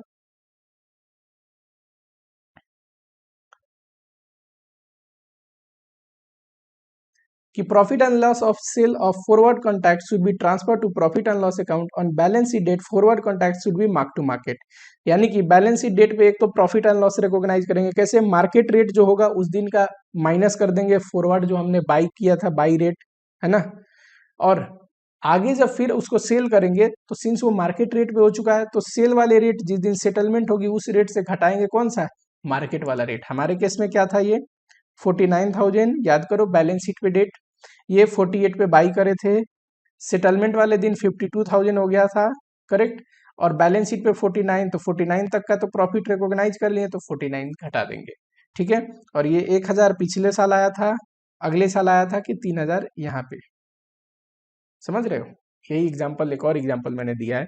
मान लो फॉरवर्ड बाई किया 48 पे और उस दिन रेट था 47 का स्पॉट रेट, स्पॉट से हमें कोई मतलब नहीं स्पेकुलेशन वाले में, ठीक है। 30/4 को एक्सपायर हो रहा है, सेटल हो रहा है 49 पे, ठीक है। लेकिन बैलेंस शीट डेट पे 47 रेट था। अब बताओ 48 पे कोई चीज बाई किया है, बैलेंस शीट डेट पे हमें क्या करना है, मार्क टू मार्केट, यानी कि मार्केट प्राइस पे ले आना है। तो बैलेंस शीट डेट पे तो 47,000 का उसका वैल्यू हो जाएगा, तो 47,000 पे हो जाएगा तो हमें क्या हो गया, 1000 का नुकसान, 1000 का लॉस, तो इसको रिकॉग्नाइज करेंगे इस साल। अब 47 पे दिख रहा है, लेकिन जब सेटल हुआ तो 49 का रेट चल रहा है, तो 49 इंटू आप $1000 ले लो एग्जाम्पल में, ठीक है। 49 इंटू 1000 करोगे 49,000 का हो जाएगा, है ना। मैंने $1 लिया था, $1000 कर देते, तो ये जो 2000 का गेन हुआ ना, पर डॉलर ₹2 गेन हुआ है, 1000 क्वांटिटी है तो 2000 का, ये अगले साल गेन रिकॉग्नाइज करेंगे। सिंपल सा है। अगर आप बाई कर रखे हो, हमारे केस में ये बाई था ना, और दाम बढ़ गई तो गेन है आपके लिए, दाम घट गई तो लॉस है। सिंपली अगर आप सेल कर रखे हो सकता है यहाँ पे सेल भी कर रखा हो, सेल का क्वेश्चन नहीं आता आपके लिए, पर कोई दिक्कत नहीं, पहले सेल करके बाद में बाई कर सकते हैं, है कि नहीं। तो सेल करे और रेट बढ़ गया तो क्या हुआ, नुकसान, और रेट घट गया, कोई चीज बेच दिया आप महंगे पे और बाद में रेट घट गया तो क्या होगा, आपको फायदा होगा। क्यों, महंगे पे बेचने का कॉन्टैक्ट कर लिया है। मान लो कोई चीज मैं 50 पे बेचने का आपसे एग्रीमेंट कर लूं और कल को 40 में मिले तो मैं क्या करूंगा, 40 में सस्ते में खरीदूंगा और महंगे में 50 में आपको बेच दूंगा, तो फायदा होगा ना मेरे को, है ना। चलो एक स्पेकुलेशन पे क्वेश्चन देखते हैं, छोटा सा क्वेश्चन है, बस कॉन्सेप्ट जो है वही है। Mister A bought a forward contract for 3 month, 3 महीने के लिए, $1,00,000 पे है, 1 दिसंबर को बाई किया इतने पे, ठीक है। When the exchange rate is this much, ये अगर मैं ऐसे बनाऊं, 1 दिसंबर को फॉरवर्ड बाई किया है, फॉरवर्ड रेट कितना है 47.10, ये क्या है, उसी दिन का रेट जो एक्चुअल रेट है, इसको बोलते हैं स्पॉट रेट। इसको कोई मतलब नहीं है हमारे जो स्पेकुलेशन वाले में। स्पॉट रेट और फॉरवर्ड रेट कहाँ पे काम आ रहे थे, तो स्पॉट रेट काम आ रहे थे हेजिंग वाले कॉन्ट्रैक्ट में, फॉरवर्ड में से स्पॉट घटा रहे थे। 31 तारीख को बुक क्लोज करते हैं, उस दिन रेट था 31/12 को बुक क्लोज करते हैं, उस दिन रेट था 47.15। ऑन 31 जनवरी ही decided to sell the contract, 31 जनवरी को कॉन्ट्रैक्ट सेल किया और उस दिन रेट था 47.18। बताओ अभी तक जो हमने पढ़ा है उसके नॉलेज के अनुसार ये स्पॉट रेट का कोई काम नहीं है स्पेकुलेशन में। ये जो डिफरेंस है ये 31 दिसंबर तक रिकॉग्नाइज करेंगे और इनका जो डिफरेंस है ये अगली बार रिकॉग्नाइज करेंगे, करेक्ट। लेकिन यहाँ पे इंस्टीट्यूट ने एक छोटा सा मिस्टेक कर दिया है, इंस्टीट्यूट ने मार्क टू मार्केट नहीं किया है, सीधा जो टोटल कॉन्ट्रैक्ट में प्रॉफिट है ना, इससे ये जो घटा के टोटल कॉन्ट्रैक्ट का प्रॉफिट हमने क्या किया, टोटल कॉन्ट्रैक्ट को प्रॉफिट को 2 हिस्सों में बटा, अगर बीच में बैलेंस शीट डेट आती है तो, ठीक है। बैलेंस शीट तक का प्रॉफिट एंड लॉस पिछले साल में, उसके बाद का प्रॉफिट एंड लॉस अगले साल में। पर इंस्टीट्यूट ने क्या किया, ये दोनों जो रेट का जो डिफरेंस है 47.18 माइनस 47.10, ये आया 0.08 इंटू $1,00,000। 8,000 टोटल का टोटल 8,000 टोटल का टोटल प्रॉफिट रिकॉग्नाइज करने को बोल दिया है निकाल के, कि इसमें से ये घटा के, और मार्क टू मार्केट नहीं किया हुआ है। तो कॉन्टैक्ट में तो टोटल 8,000 प्रॉफिट हुआ, ये सही है। प्रोविजन आप लिखोगे और बोलोगे कॉन्टैक्ट में 8,000 प्रॉफिट हुआ, लेकिन इंस्टीट्यूट ने ये वाला सॉल्यूशन करके नहीं दिखाया कि 31 दिसंबर को जब बुक क्लोज हो रहा है तो इतना प्रॉफिट हमें रिकॉग्नाइज करना चाहिए मार्क टू मार्केट करके। चलो,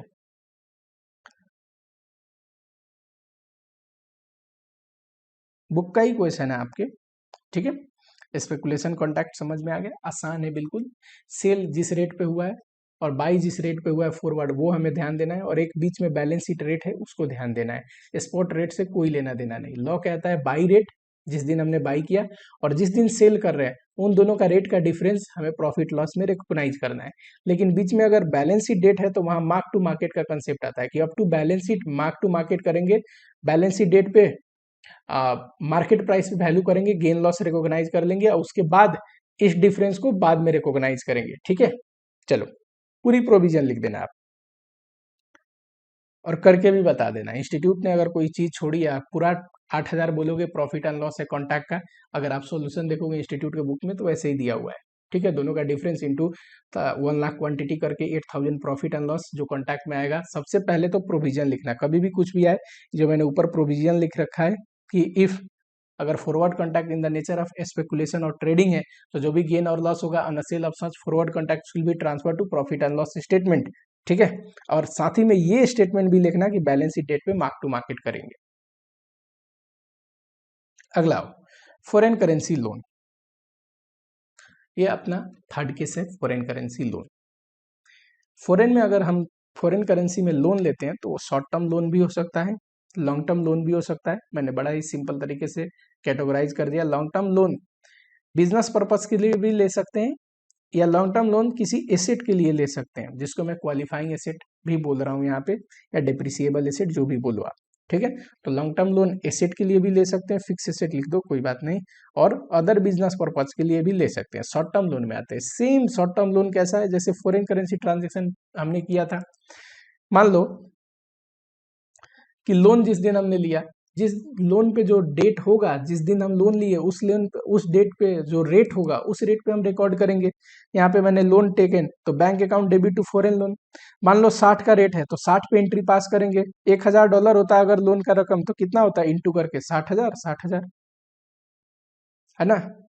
क्वेश्चन में $1,000 हो तो मैं सिर्फ डॉलर का रेट लिख के आपको समझाने के लिए नोट्स बनाया हूँ, ये मिटो देते हैं, ठीक है।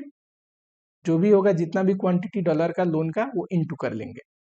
बैलेंस शीट डेट पे लोन क्या है, तो लोन एक मॉनेटरी आइटम है, याद करो मैंने पढ़ाते वक्त बोला था आपको, लोन एक मॉनेटरी आइटम है। Loan given, loan taken is a monetary item. तो मॉनेटरी आइटम की वैल्यू किस पे होती है, क्लोजिंग रेट पे। क्लोजिंग रेट मान लो 62 का हो गया, तो लोन तो बढ़ गया, 60 में लिए तो 62 का हो गया, तो लोन ₹2 से बढ़ाना पड़ेगा। फॉरेन करेंसी लोन डालोगे और एक्सचेंज डिफरेंस में डाल दोगे, सिंपली वहां पे कैसे क्रेडिटर बढ़ जा रहा था। अगला, लोन की जब रीपेमेंट होगी तो 60, देखो 60 पे लोन रिकॉर्ड किया था, दो और बढ़ गया था 62 हो गया, तो लोन 62 से कैंसिल करोगे। लेकिन उस दिन अगर पेमेंट वाले दिन 63 है तो बैंक से तो 63 जाएगा, और 1,000 क्या होगा, एक्सचेंज डिफरेंस। ये एक्सचेंज डिफरेंस जो है, यहाँ पे एक आया है एक्सचेंज डिफरेंस, और एक यहाँ पे एक्सचेंज डिफरेंस आया है, इसका क्या करना है, तो प्रॉफिट एंड लॉस अकाउंट में ट्रांसफर कर देना है। सिंपल, बहुत आसान है। लोन के केस में जैसे हमने फॉरेन करेंसी ट्रांजैक्शन किया था, सेम शॉर्ट टर्म लोन के केस में क्या करना है, सबसे पहले लोन की एंट्री पास करनी है उस रेट पे जो लोन लेने वाले दिन रेट था। दूसरा, बैलेंस शीट डेट पे क्लोजिंग रेट पे लोन को वैल्यू करना है, एक्सचेंज डिफरेंस को प्रॉफिट एंड लॉस में ट्रांसफर करना है। थर्ड, सेटलमेंट वाले दिन लोन कैंसिल करना है, और जो उस दिन रेट होगा उतना बैंक से पेमेंट जाएगा, है ना, और बचा हुआ एक्सचेंज डिफरेंस फिर प्रॉफिट एंड लॉस में ट्रांसफर कर देना है। 3 स्टेप में तो क्वेश्चन है। चलो एक क्वेश्चन देखते हैं फटाफट।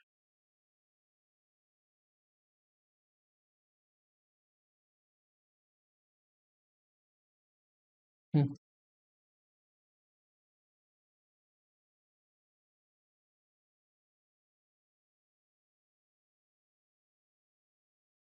आ जाओ यहाँ पे।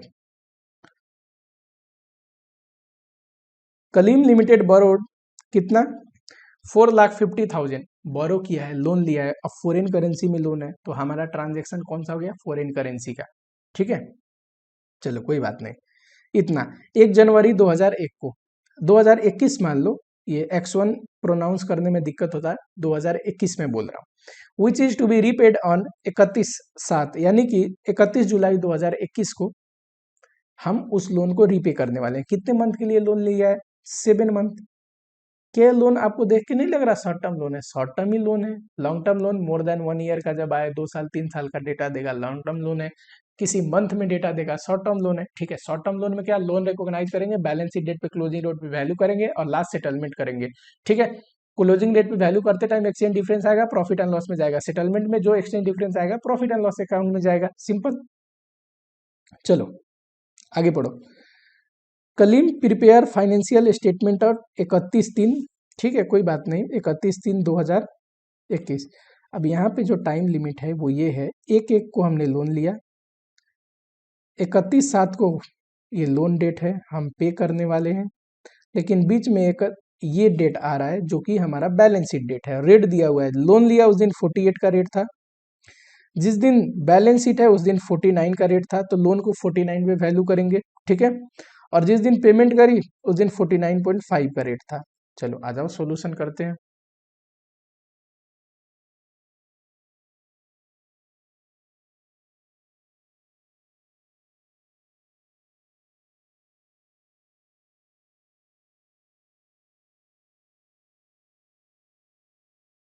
हमारे केस में कलीम लिमिटेड ने 1/1 को लोन लिया, उस दिन 48 का रेट था, 31/3 को 49 का रेट था, 31/7 को 49.5 का रेट था, है ना, एक्सचेंज रेट। और लोन कितना लिया है, $4 लाख, $4,50,000, करेक्ट। ठीक है,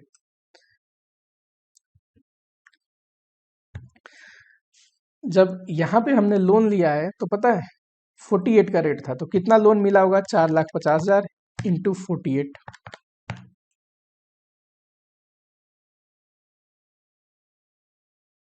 करेक्ट। 49 का रेट हो गया, तो पता है लोन का वैल्यू कितना हो जाएगा, 49 इंटू 4,50,000।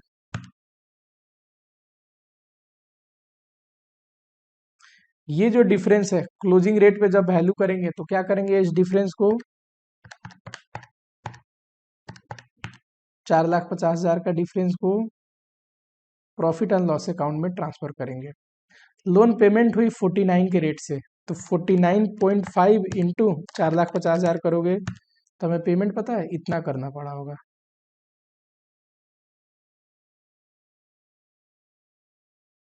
ये जो है 2,25,000 और लोन का रकम बढ़ गया एक्सचेंज रेट बढ़ने की वजह से। ये जो लॉस है ये इस साल रिकॉग्नाइज करेंगे, बैलेंस शीट यहाँ खत्म हो रहा है ना, बैलेंस शीट डेट साल खत्म हो रहा है, और ये जो लॉस है ये अगली बार रिकॉग्नाइज करेंगे। जर्नल एंट्री 3 स्टेप में पास करनी है, जर्नल अगर आपको पास करना हो तो मैंने अब भी सिखाया, बताओ फटाफट।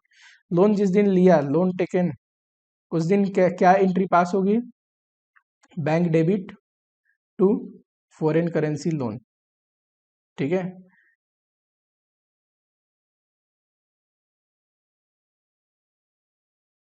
चलो कितना हमें मिला लोन,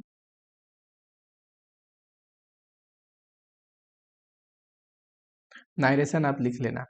बैलेंस शीट डेट पे क्या करोगे, 31/3 को डेट लिख लेना, मैंने यहाँ लोन टेकन लिखा हुआ है, आप लिखना 1/1 31/3। ठीक है, हमें लोन को वैल्यू करना है इस रेट पे, बढ़ गया है ना, 48 पे लिया था 49 हो गया है, तो 4 लाख से लोन और बढ़ गया, तो क्या पास करोगे entry, exchange difference to foreign currency loan account, exchange difference account, और 4,50,000 से एंट्री पास कर दोगे। नाइरेशन लिख लेना, being loan is a monetary item valued at a closing rate, है ना। और जब पेमेंट करोगे लोन की तो और बढ़ गया है, तो पहले तो लोन कैंसिल करोगे, फॉरेन करेंसी लोन जो आपने रिकॉग्नाइज किया है, पता है लोन कितने पे दिख रहा है, 22050, इतना था ऑलरेडी हमने लोन, उसमें इतना और जुड़ गया तो कितना आएगा, इतना ही आएगा जितना ये इंटू करने के बाद आया है। टू बैंक, पर हमें बैंक से तो 49.5 के रेट से इतना पेमेंट करनी पड़ेगी, और जो भी है एक्सचेंज डिफरेंस फिर आएगा यहाँ पे 2,25,000 का। ये लॉस और ये लॉस दोनों कहाँ पे जाएगा, पीएल में। ये पिछले साल के पीएल में चला जाएगा, ये अगली बार के पीएल में आएगा, सिंपल। चलो, पीएल में ट्रांसफर की एंट्री आप पास कर देना, profit and loss account debit to exchange difference account.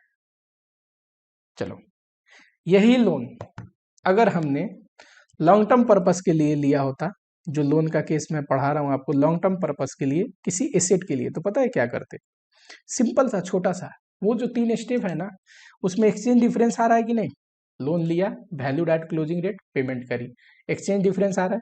जब भी किसी फिक्स एसेट के लिए अगर आप लोन ले रहे हो, जब भी किसी फिक्स एसेट के लिए अगर आप लोन ले रहे हो, तो उसका जो एक्सचेंज डिफरेंस है ना, shall be adjusted to the cost of such asset. वो पीएल में ना भेज के एसेट के कॉस्ट में आप कैपिटलाइज कर दो।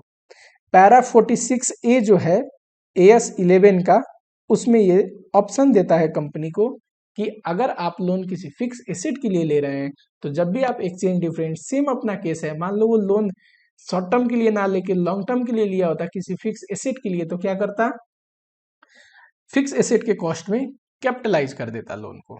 ठीक है, पैरा 46A एक ऑप्शन देता है, चाहो तो आप प्रॉफिट एंड लॉस स्टेटमेंट में भी भेज सकते हो, या फिर कैपिटलाइज भी कर सकते हो, आपके ऊपर है कि आप बेनिफिट लेना चाहते हैं कि नहीं पैरा 46A का। क्वेश्चन आए एग्जाम में तो क्या करना है, आप कैपिटलाइज कर देना, लिख देना पैरा 46A के अनुसार जो एक्सचेंज डिफरेंस है वो हमने फिक्स एसेट के कॉस्ट में कैपिटलाइज कर दिया। सिंपल, इतना सा बस चेंज आएगा। लोन लेने का एंट्री सेम, पे करने का एंट्री सेम, लोन वैल्यू करते हैं क्लोजिंग रेट पे, उसकी भी एंट्री सेम, बस एक्सचेंज डिफरेंस जो आ रहा है एंट्री में, वो क्या करेंगे, पीएल में ना भेज के asset account debit to exchange difference. एक क्वेश्चन करते हैं इस पे।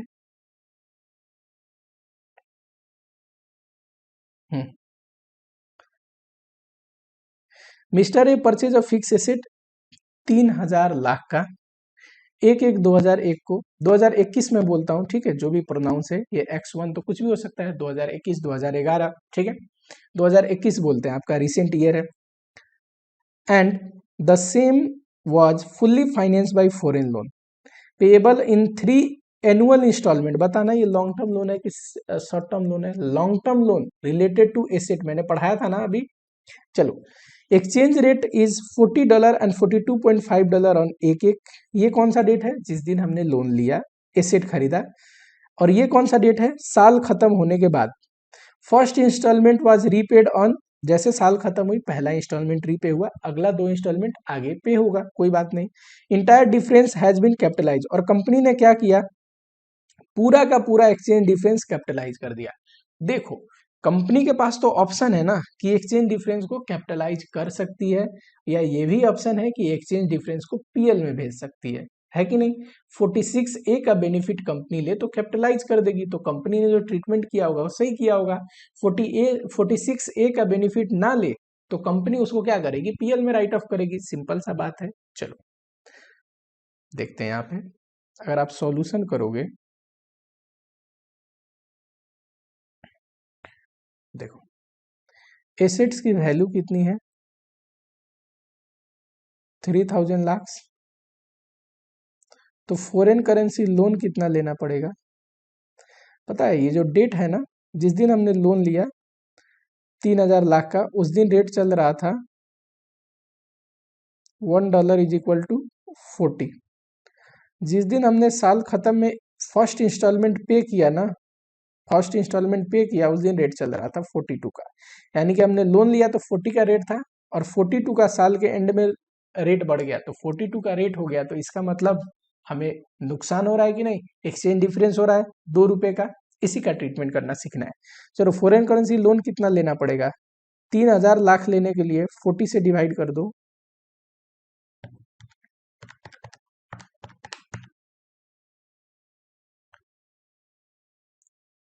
75 लाख आपको डॉलर लेना पड़ेगा, डॉलर में है ना क्वेश्चन, है ना। चलो, ये सॉल्यूशन का पार्ट नहीं है, यहाँ पे देखो, एक्सचेंज डिफरेंस कितना हो गया, 42 का रेट हो गया है, और 40 में हमने लिया 2 रुपया, बढ़ गया 75। 42 था कि 42.5 था, एक बार देख ले। 42.5 था, सॉरी 42.5, 42.5, चलो 42.5 माइनस 40 इंटू 75, यह है 187.5, पर ये फिगर किस में है, लाख्स में, क्योंकि ये क्या है, लाख्स में। इतना आया एक्सचेंज डिफरेंस। एक्सचेंज डिफरेंस क्या करते हैं, फिक्स एसेट से रिलेटेड लोन लेते हैं और उस लोन पे जो एक्सचेंज डिफरेंस आता है उसको क्या करते हैं बताओ। शॉर्ट टर्म लोन होता है तो पीएल में भेज देते हैं इसको। लॉन्ग टर्म लोन है रिलेटेड टू फिक्स एसेट, तो दो ऑप्शन है, 46A कहता है कि आप कैपिटलाइज कर लीजिए, या फिर आप 46A नहीं लेना चाहते तो आप क्या करेंगे, प्रॉफिट एंड लॉस स्टेटमेंट में राइट ऑफ करेंगे।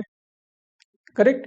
तो अगर ये दोनों चीज आप लिख लेना कि लोन को क्या करेंगे, प्रॉफिट एंड लॉस स्टेटमेंट में राइट ऑफ करेंगे, और कंपनी ने 46A का बेनिफिट लिया है तो कैपिटलाइज करेगी, उस अनुसार कंपनी का जो ट्रीटमेंट है वो सही है। ठीक है, चलो दोनों ही चीज आपको लिख देना है।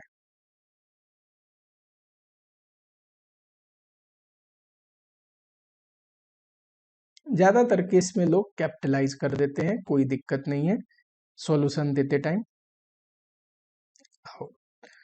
अब एक लास्ट केस है ना लोन का, कि लोन लिया, शॉर्ट टर्म नहीं लॉन्ग टर्म लोन, और किसी एसेट से रिलेटेड नहीं, एसेट से रिलेटेड होगा तो एक्सचेंज डिफरेंस क्या करेंगे, कैपिटलाइज भी कर सकते हैं, 46A का बेनिफिट लेते हैं तो, नहीं तो हमें राइट ऑफ करनी पड़ेगी। अदर पर्पस के लिए लिया तो लॉन्ग टर्म लोन लिया, बिजनेस लोन लिया है ना, एसेट के लिए नहीं, किसी working capital, long term working capital के लिए लिया हो, तब क्या करेंगे। तो जो एक्सचेंज डिफरेंस आ रहा था ना, लोन लिया और जब साल खत्म हुई तो मार्क टू मार्केट कर, सॉरी वो क्लोजिंग रेट पे वैल्यू करते हैं मॉनेटरी आइटम को, वहां पे एक्सचेंज डिफरेंस आ सकता है। एक्सचेंज डिफरेंस जो आया उसको क्या करते हैं, नॉर्मल शॉर्ट टर्म के केस में पीएल में जाता है, उसके एसेट के केस में एसेट में कैपिटलाइज कर सकते हैं, पीएल में भेजेंगे। लॉन्ग टर्म के केस में अगर लॉन्ग टर्म लिया है, एसेट से रिलेटेड नहीं है, तो उस एक्सचेंज डिफरेंस को कहां भेजेंगे, foreign currency monetary item, foreign currency monetary item translation reserve में भेजेंगे। ठीक है, foreign currency monetary item translation reserve में भेजेंगे। Foreign currency monetary item difference account, sorry foreign currency monetary item difference account में भेजेंगे। और वो जो foreign currency monetary item difference account है ना, उसको ओवर द पीरियड हमें एमोटाइज करना पड़ता है। मान लो लोन 3 साल के लिए है और foreign currency monetary item difference account में 20,000 एक्सचेंज डिफरेंस आया, तो एक्सचेंज डिफरेंस को आप क्या करोगे, मान लो आपने लोन लिया और एक्सचेंज डिफरेंस आ गया 20,000, तो आप क्या एंट्री पास करोगे कि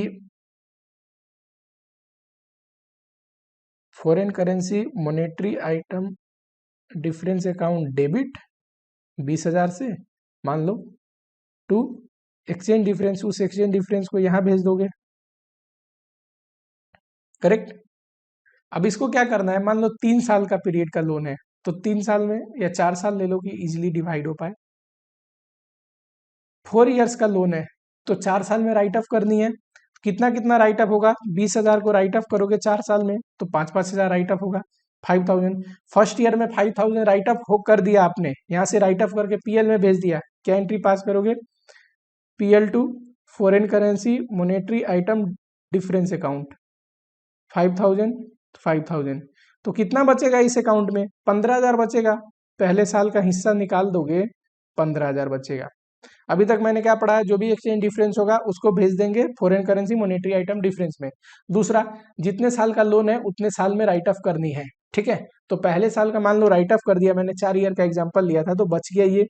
तो ये जो बैलेंस बचा है ना foreign currency monetary item difference account में, इसको हम रिजर्व एंड सरप्लस हेडिंग में दिखाते हैं। और जब भी ये लोन पे होती है ना, मान लो 4 साल बाद लोन पे हो रही है, तो जितना भी बैलेंस बचा होता है foreign currency monetary item difference account में, उसको हम क्या कर देते हैं, पीएल में ट्रांसफर कर देते हैं। सिंपल। इस पे कोई क्वेश्चन फिलहाल नहीं पूछा हुआ है तो क्वेश्चन नहीं है मेरे पास, बस सिंपली आप समझो लोन का एंट्री सेम। एसेट से अगर नॉर्मल है शॉर्ट टर्म लोन तो एक्सचेंज डिफरेंस पीएल में, एसेट से रिलेटेड है तो एसेट में कैपिटलाइज कर दो, पीएल में भी भेज सकते हो, पर बेहतर है 46A का बेनिफिट ले रहा है तो कैपिटलाइज कर दो। थर्ड, लोन ले रहा है, लॉन्ग टर्म लोन ले रहा है, तो जो एक्सचेंज डिफरेंस है उसको क्या करना है, पीएल में नहीं भेजना, कहाँ भेजना है, foreign currency monetary item difference account में, और उसको ओवर द पीरियड जितने साल का लोन है उतने साल में राइट ऑफ करनी है। राइट ऑफ करने के बाद कुछ बैलेंस तो बची रहेगी, क्योंकि पूरा तो राइट ऑफ कर नहीं रहे, तो उस बैलेंस को कहाँ दिखाना है, रिजर्व एंड सरप्लस हेडिंग में ये दिखता है, foreign currency monetary item difference account. Last point है अपने AS 11 का, वो है फॉरेन ऑपरेशन। कि अगर मान लो कोई कंपनी है, कोई बिजनेस है जो इंडिया में है और उनका फॉरेन में भी बिजनेस है, फॉरेन में भी इन्वेस्टमेंट है, तो फॉरेन ऑपरेशन हो गई, तो वहां पे भी तो कुछ ट्रांजेक्शन हो रहे होंगे, तो उससे कैसे डील करेंगे, क्योंकि वहां पे भी फॉरेन करेंसी इन्वॉल्व है। तो यहाँ पे दो किस्म के ऑपरेशन हो सकते हैं, एक तो होते हैं इंटीग्रल, दूसरा होता है नॉन इंटीग्रल। पहले समझो मीनिंग, बड़ा ही सिंपल तरीके से है। इंटीग्रल का मतलब where the transaction are the part of Indian business. Indian business को मैं रिपोर्टिंग बिजनेस भी बोलता हूँ, क्योंकि एएस में रिपोर्टिंग बिजनेस है, पर समझने के लिए मान लो इंडियन, मान लो हल्दीराम है इंडिया में, उसका बिजनेस है फॉरेन में भी, करेक्ट। तो फॉरेन में जो हल्दीराम सेल करता होगा, परचेज करता होगा, जो भी ट्रांजेक्शन करता होगा, ये इंडियन बिजनेस का ही तो एक हिस्सा है, क्योंकि हल्दीराम क्या है, it is just an extension of Indian business. India में जो उनका बिजनेस है उसी का एक्सटेंशन है, फॉरेन में बिजनेस खोल रखा है, ऐसे टाइप को बोलते हैं इन इन इन इंटीग्रल फॉरेन ऑपरेशन, ठीक है। ऐसे को क्या बोलेंगे, integral foreign operation. Transaction are the part of Indian business, it is simply extension of Indian business, ठीक है। बुक में ये डेफिनेशन ऐसे नहीं मिलेगा, मैं आपको समझाने के लिए ऐसे बोल रहा हूं, और यही डेफिनेशन आप लिखोगे तब भी चलेगा, डेफिनेशन आपसे पूछेगा नहीं। नॉन इंटीग्रेटेड का मतलब क्या होता है, या नॉन इंटीग्रल का मतलब क्या होता है, transaction are not the part of reporting business. For example, Haldiram का बिजनेस है इंडिया में, पर फॉरेन में हल्दीराम ही नहीं खोल रखा है, किसी और बिजनेस में मान लो इन्वेस्टमेंट किया है, 50% शेयर है, ठीक है। अब वो केस में वो इन्वेस्टमेंट, वो बिजनेस भी तो इनके इन्वेस्टमेंट है, तो वहां से भी जो कमाई होगी इनके बिजनेस का एक हिस्सा है, लेकिन वो क्या है, नॉन इंटीग्रल है, क्योंकि वो कंप्लीटली इंडिपेंडेंट है अपनी एक्टिविटी परफॉर्म करने के लिए, सेल एग्जीक्यूट करने के लिए, परचेज एग्जीक्यूट करने के लिए, लोन लेने के लिए, है कि नहीं। सिर्फ इनका क्या है, उस बिजनेस में हिस्सा है, इन्वेस्टमेंट है। जैसे कि हमारी subsidiary, joint venture, associate, associate मतलब 20% और मोर की जिसमें होल्डिंग हो, इन्फ्लुएंशियल पावर हो, सब्सटेंशियल इंटरेस्ट हो, है ना। तो देखो, ऐसे बिजनेसेस को क्या बोलते हैं हम, नॉन इंटीग्रल, ठीक है। अब देखो इसका कुछ इंडिकेशंस है, बुक में है, आप पढ़ लेना 5-6 इंडिकेशन, कि कैसे पता चलेगा कि नॉन इंटीग्रल फॉरेन ऑपरेशन है। नॉन इंटीग्रल का मतलब समझो इंडिपेंडेंट टाइप का, ठीक है, जो इंडिपेंडेंटली अपना ऑपरेशन परफॉर्म करता है फॉरेन करेंसी में। हाँ, भले ही अपना हिस्सा है उसमें, तो उसकी कमाई का हिस्सा हमें भी मिलने वाला है, पर हमारे पे डिपेंडेंट नहीं है, हम कंट्रोल नहीं करते उसको, ठीक है। इंटीग्रल में क्या होता है कि इंटीग्रल हमारे ही बिजनेस का हिस्सा है, जो यहाँ पे है उसी बिजनेस का एक एक्सटेंडेड वर्जन है, ठीक। ट्रांसलेशन, देखो जब फॉरेन ऑपरेशन की हमें ट्रायल बैलेंस दिया रहेगा तो उसको ट्रांसलेट कैसे करते हैं। अगर इंटीग्रल है तो मोनेटरी आइटम बताओ, मोनेटरी आइटम मतलब debtor, creditor, loan given, loan taken, payable, cash and bank, bank overdraft, bond, debenture, preference share, इन सबको कन्वर्ट करेंगे क्लोजिंग रेट से, और नॉन इंटीग्रल में भी क्लोजिंग रेट से, यानी कि मोनेटरी आइटम हमेशा क्लोजिंग रेट पे वैल्यू होता है। नॉन मोनेटरी आइटम जैसे फिक्स एसेट फिक्स एसेट हो गया, है ना। फिक्स एसेट है तो उसका डेप्रिसिएशन में, डेप्रिसिएशन क्या है, फिक्स एसेट का ही तो राइट ऑफ पार्ट। तो देखो, फिक्स एसेट अगर नॉन इंटीग्रल है तो एक्चुअल रेट जिस दिन वो फिक्स एसेट बाई हुआ था ना, उस रेट पे वैल्यू करते हैं, पर नॉन इंटीग्रल में मोनेटरी हो या नॉन मोनेटरी, दोनों क्लोजिंग रेट पे वैल्यू करेंगे, ठीक। इनकम एक्सपेंस, वैसे तो लॉ कहता है इनकम एक्सपेंस जिस दिन जो इनकम या एक्सपेंस हो उस रेट पे, पर बहुत बार साल में तो करोड़ों बार हम सेल करते हैं, परचेज करते हैं, तो उतना रेट कन्वर्ट करना आसान है नहीं, तो कहते हैं कि एवरेज रेट से आप कर लो, अगर एक्चुअल रेट संभव नहीं है तो एवरेज रेट से, यहाँ भी सेम है, एवरेज रेट से आप कन्वर्ट कर लो। बैलेंसेज, जैसे कि यहाँ पे जो हल्दीराम है वो हेड ऑफिस है, फॉरेन में जो हल्दीराम है वो क्या है, ब्रांच। तो हेड ऑफिस और ब्रांच का जो बैलेंस है ना, जैसे हेड ऑफिस के बुक में ब्रांच का बैलेंस, ब्रांच के बुक में हेड ऑफिस का बैलेंस, गुड्स कितना भेजा उसका बैलेंस, गुड्स कितना रिटर्न आया उसका बैलेंस, कैश रेमिटेंस का बैलेंस, ये आपको कन्वर्ट करने की जरूरत नहीं है, नो कन्वर्जन रिक्वायर्ड। क्यों, बुक में ये आपको दिया रहेगा कि वहां पे जो डॉलर में बैलेंस है, तो यहाँ की जो बिजनेस है इनके बुक में वो बैलेंस कितना है, तो ये कन्वर्ट नहीं करना, ऑलवेज गिवन रहेगा, ठीक। क्लोजिंग स्टॉक हमेशा क्लोजिंग रेट पे, ठीक। ओपनिंग स्टॉक, ओपनिंग रेट जो साल का शुरू में रेट होगा उस रेट पे आपको वैल्यू करना है, और जो भी ट्रायल बैलेंस कन्वर्ट करने के बाद अगर मैच नहीं कर रहा है, एक्सचेंज फ्लक्चुएशन आ रहा है, तो इस केस में उस फ्लक्चुएशन को कहाँ भेजना है? अगर आपके पास इंटीग्रल है तो प्रॉफिट एंड लॉस में, नॉन इंटीग्रल है तो फॉरेन करेंसी ट्रांसलेशन रिजर्व में भेजना है। ठीक है, वो रिजर्व में जमा होते रहता है। और जब भी हम उस इन्वेस्टमेंट को बेचते हैं, मान लो हमारी सब्सिडरी कंपनी थी जो नॉन इंटीग्रल कंपनी थी, जब भी वो सब्सिडरी कंपनी में हम अपनी शेयर बेचेंगे, जब हम इन्वेस्टमेंट को बेचते हैं तो उस समय ये जो रिजर्व में बैलेंस पड़ा हुआ है ना, उसको पीएल में भेज देते हैं। ठीक है, यही लिखा हुआ है। चलो एक क्वेश्चन करते हैं। ये जो कन्वर्जन रूल है ना, ये जो कन्वर्जन रूल है, इसी पे आपका पूरा जो ब्रांच अकाउंटिंग का फॉरेन ऑपरेशन है ना, कन्वर्ट हो जाएगा। बहुत सिंपल है। बुक में एक बढ़िया सा क्वेश्चन है। हाँ जी, ये रहा। A business having head office in Kolkata has a branch in UK. UK में ब्रांच है, पर इंटीग्रल है कि नॉन इंटीग्रल, कुछ ना बोले और ब्रांच बोले ना, तो हमेशा मान लेना, एज्यूम कर लेना कि इंटीग्रल है। ठीक है, नॉन इंटीग्रल के लिए बोलना जरूरी है। ये एजम्पशन है, जरूरी नहीं कोई बच्चा नॉन इंटीग्रल करे तो मैं एज अ टीचर रहूंगा और पेपर चेक करूंगा, दोनों को ही सही मार्क दूंगा, क्योंकि ये तो एजम्पशन के ऊपर है कि नहीं। पर आप एज्यूम कर लेना इंटीग्रल है। The following is a trial balance of balance branch on this much. Branch का ट्रायल बैलेंस दिया है, तो ब्रांच विदेश में फॉरेन करेंसी में दिया होगा, हमें कन्वर्ट करना है। कन्वर्जन का रूल अपने को पता है, इंटीग्रल में मोनेटरी आइटम क्लोजिंग रेट पे, नॉन मोनेटरी आइटम बोलो एक्चुअल रेट पे, जिस दिन वो खरीदा गया होगा, एसेट या लायबिलिटी जिस दिन अराइज हुई होगी उस रेट पे। ठीक है, और क्लोजिंग स्टॉक क्लोजिंग रेट पे, ओपनिंग स्टॉक ओपनिंग रेट पे। और क्या, एक्सचेंज डिफरेंस आया ट्रायल बैलेंस कन्वर्ट करने के बाद तो प्रॉफिट एंड लॉस अकाउंट में ट्रांसफर हो जाएगा। चलो, ये क्या है? मशीनरी। मशीनरी एक नॉन मोनेटरी आइटम है। ठीक है, किस रेट पे? जरा रेट देखो, हमारा साल खत्म हो रहा है ना, ये तो हमारा साल क्या है? 1/4 X3 से लेके 31/3 X4 तक। ठीक है, यही साल है। 1/4 X3 का जो रेट है ये है ओपनिंग रेट, 31/4 ये है क्लोजिंग रेट। ये कौन सा रेट है? जिस दिन फिक्स एसेट खरीदाया। क्यों क्यों दिया है ये रेट? बताओ। फिक्स एसेट एक नॉन मोनेटरी आइटम है, और इंटीग्रल में नॉन मोनेटरी को किस रेट पे वैल्यू करते हैं? जिस रेट पे वो ट्रांजेक्शन हुई होती है। तो ये 61 क्या है? फिक्स एसेट का रेट है, फिक्स एसेट के लिए करेक्ट। अच्छा, जितने भी इनकम एक्सपेंस है वो मैंने बोला था एवरेज रेट पे, एवरेज तो दिया नहीं। अगर क्वेश्चन में दे एवरेज तो निकालने की जरूरत नहीं, ना दे तो opening plus closing divide by 2।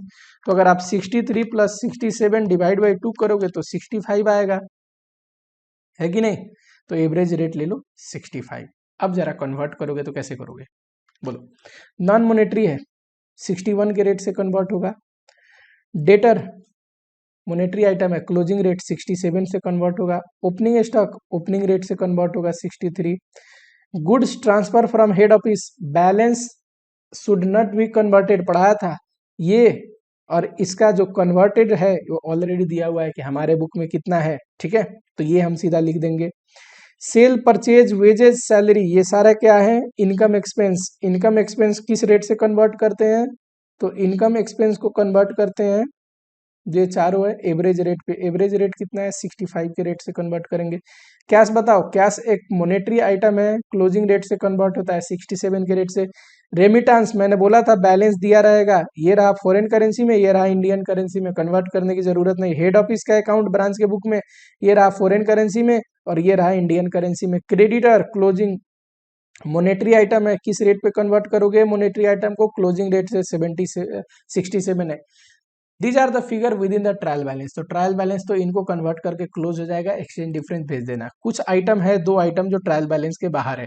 ठीक है, प्रिपेयर क्या करना है? Trial balance after converting into Indian currency. ठीक है, जो ट्रायल बैलेंस के बाहर है इनको भी कन्वर्ट कर देना, नहीं भी करोगे फर्क नहीं पड़ेगा, ट्रायल बैलेंस तो क्लोज हो जाएगा इनके बिना ही, क्योंकि आफ्टर ट्रायल बैलेंस वाले बैलेंसेज है। लेकिन प्रॉफिट एंड लॉस बनाने को देता तो आपको क्लोजिंग स्टॉक और डिप्रिसिएशन भी डालनी पड़ती, है कि नहीं? ये यहाँ पूछेगा नहीं, ये कहाँ पूछेगा? ब्रांच अकाउंटिंग में। ठीक है, तो वहां पे पूछेगा चैप्टर के अंदर। चलो, क्लोजिंग स्टॉक किस रेट पे कन्वर्ट करोगे अगर प्रॉफिट एंड लॉस निकालना हो? तो क्लोजिंग रेट पे 67। डिप्रिसिएशन जिस रेट पे एसेट कन्वर्ट होता है उसी रेट पे डिप्रिसिएशन, तो 61 पे एसेट कन्वर्ट हुआ है तो 61 पे डिप्रिसिएशन भी बनाओगे कैसे?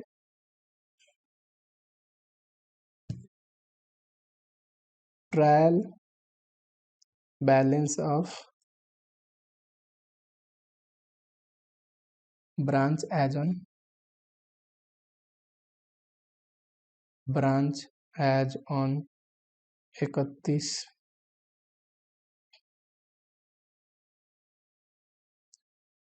31/3/X4, ठीक है।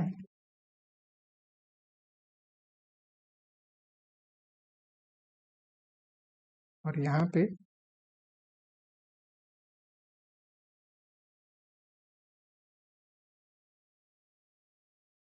पर्टिकुलर्स, डेबिट, क्रेडिट, मॉनेटरी है कि नॉन मॉनेटरी, डेबिट क्रेडिट। चलो यहाँ पे आप लिख लोगे पर्टिकुलर्स, डेबिट, क्रेडिट, कौन से करेंसी में क्वेश्चन है, पाउंड में,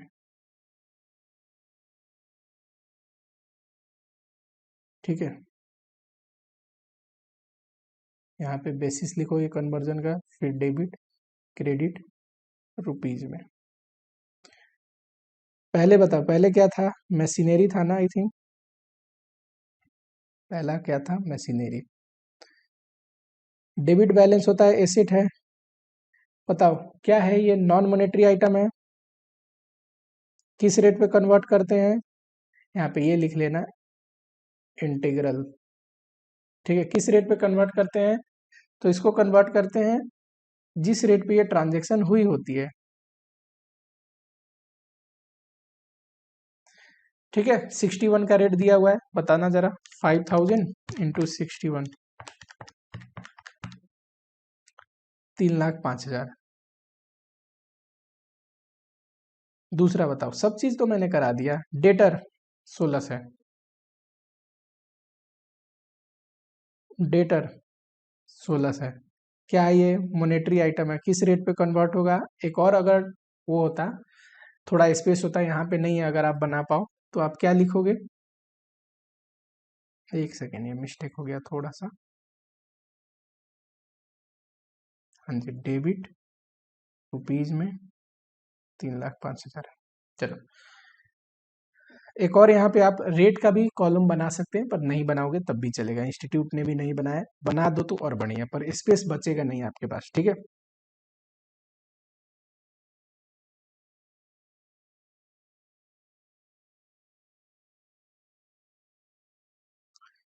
$1,600 डेटर का बैलेंस है, मॉनेटरी आइटम है, क्लोजिंग रेट। अब 1,600 को 67 के रेट से कन्वर्ट करोगे तो 1,07,002 से आएगा। ऐसे ही आप सारी चीज़ कन्वर्ट कर लेना, मैंने आपको बता ही दिया किस रेट से कौन सा कन्वर्ट करोगे, ठीक। और इसको कन्वर्ट करने की ज़रूरत नहीं है, मान लो रेमिटेंस लिखते तो आप कैसे लिखते हैं, मान लो यहाँ पे लिखते रेमिटेंस, कितना है रेमिटेंस, 2900, तो लिखते 2900। यहाँ पे क्या लिखते, बेसिस एक्चुअल, हमें कन्वर्ट करने की जरूरत नहीं, एक्चुअल दिया हुआ है, कितना दिया है, 1,91,000, ऐसे ही। और लास्ट में आप क्या करोगे, ट्रायल बैलेंस को क्लोज करोगे। यहाँ पे तो देखो ट्रायल बैलेंस क्लोज हो जाएगा, पर यहाँ पे आपको जो इंडियन करेंसी में है, यहाँ पे आएगा एक्सचेंज फ्लक्चुएशन, है ना। यहाँ पे ट्रायल बैलेंस क्लोज हो जाएगा, ये इरेज कर दो। यहाँ पे ट्रायल बैलेंस क्लोज हो जाएगा, ये तो ट्रायल बैलेंस वही है पाउंड में जो दिया हुआ है क्वेश्चन में, एज इट इज यहाँ पे कॉपी कर लेना है। लेकिन जो यहाँ पे ट्रायल बैलेंस है वो क्लोज नहीं होगा, यहाँ पे ट्रायल बैलेंस में डिफरेंस आएगा, जो भी डिफरेंस आएगा एक्सचेंज फ्लक्चुएशन के नाम डाल के बैलेंस कर देना, ठीक है। और ये एक्सचेंज फ्लक्चुएशन इंटीग्रल के केस में कहाँ पे जाता है, प्रॉफिट एंड लॉस अकाउंट में, सिंपल। चलो AS11 खत्म होते हैं, AS11 में हमने पढ़ा, अभी तक क्या पढ़ा, जरा फटाफट से देखते हैं। Foreign currency transaction, import import, import export. सबसे पहले क्या करेंगे, परचेज सेल की रिकॉर्डिंग करेंगे, जिस रेट पे उस दिन ट्रांजैक्शन होगा उस पे। Debtor creditor monetary item value करेंगे क्लोजिंग डेट पे, प्रॉफिट एंड लॉस PL में, और सेटलमेंट के टाइम में भी प्रॉफिट लॉस होगा वो भी PL में। दूसरा, हमने देखा था फॉरवर्ड कॉन्ट्रैक्ट हेजिंग के लिए है, स्पेकुलेशन हेजिंग के लिए तो फॉरवर्ड माइनस स्पॉट, उसी दिन का जो रेट है स्पॉट, प्रीमियम डिस्काउंट इंटू कर देंगे लॉट साइज से, कितना क्वांटिटी में हमने लिया है डॉलर से, टोटल आ जाएगा। प्रीमियम है तो हमारे लिए बाई के केस में लॉस है, डिस्काउंट है और सस्ते में मिला तो सेल का डिस्काउंट क्या है, गेन है, ठीक है।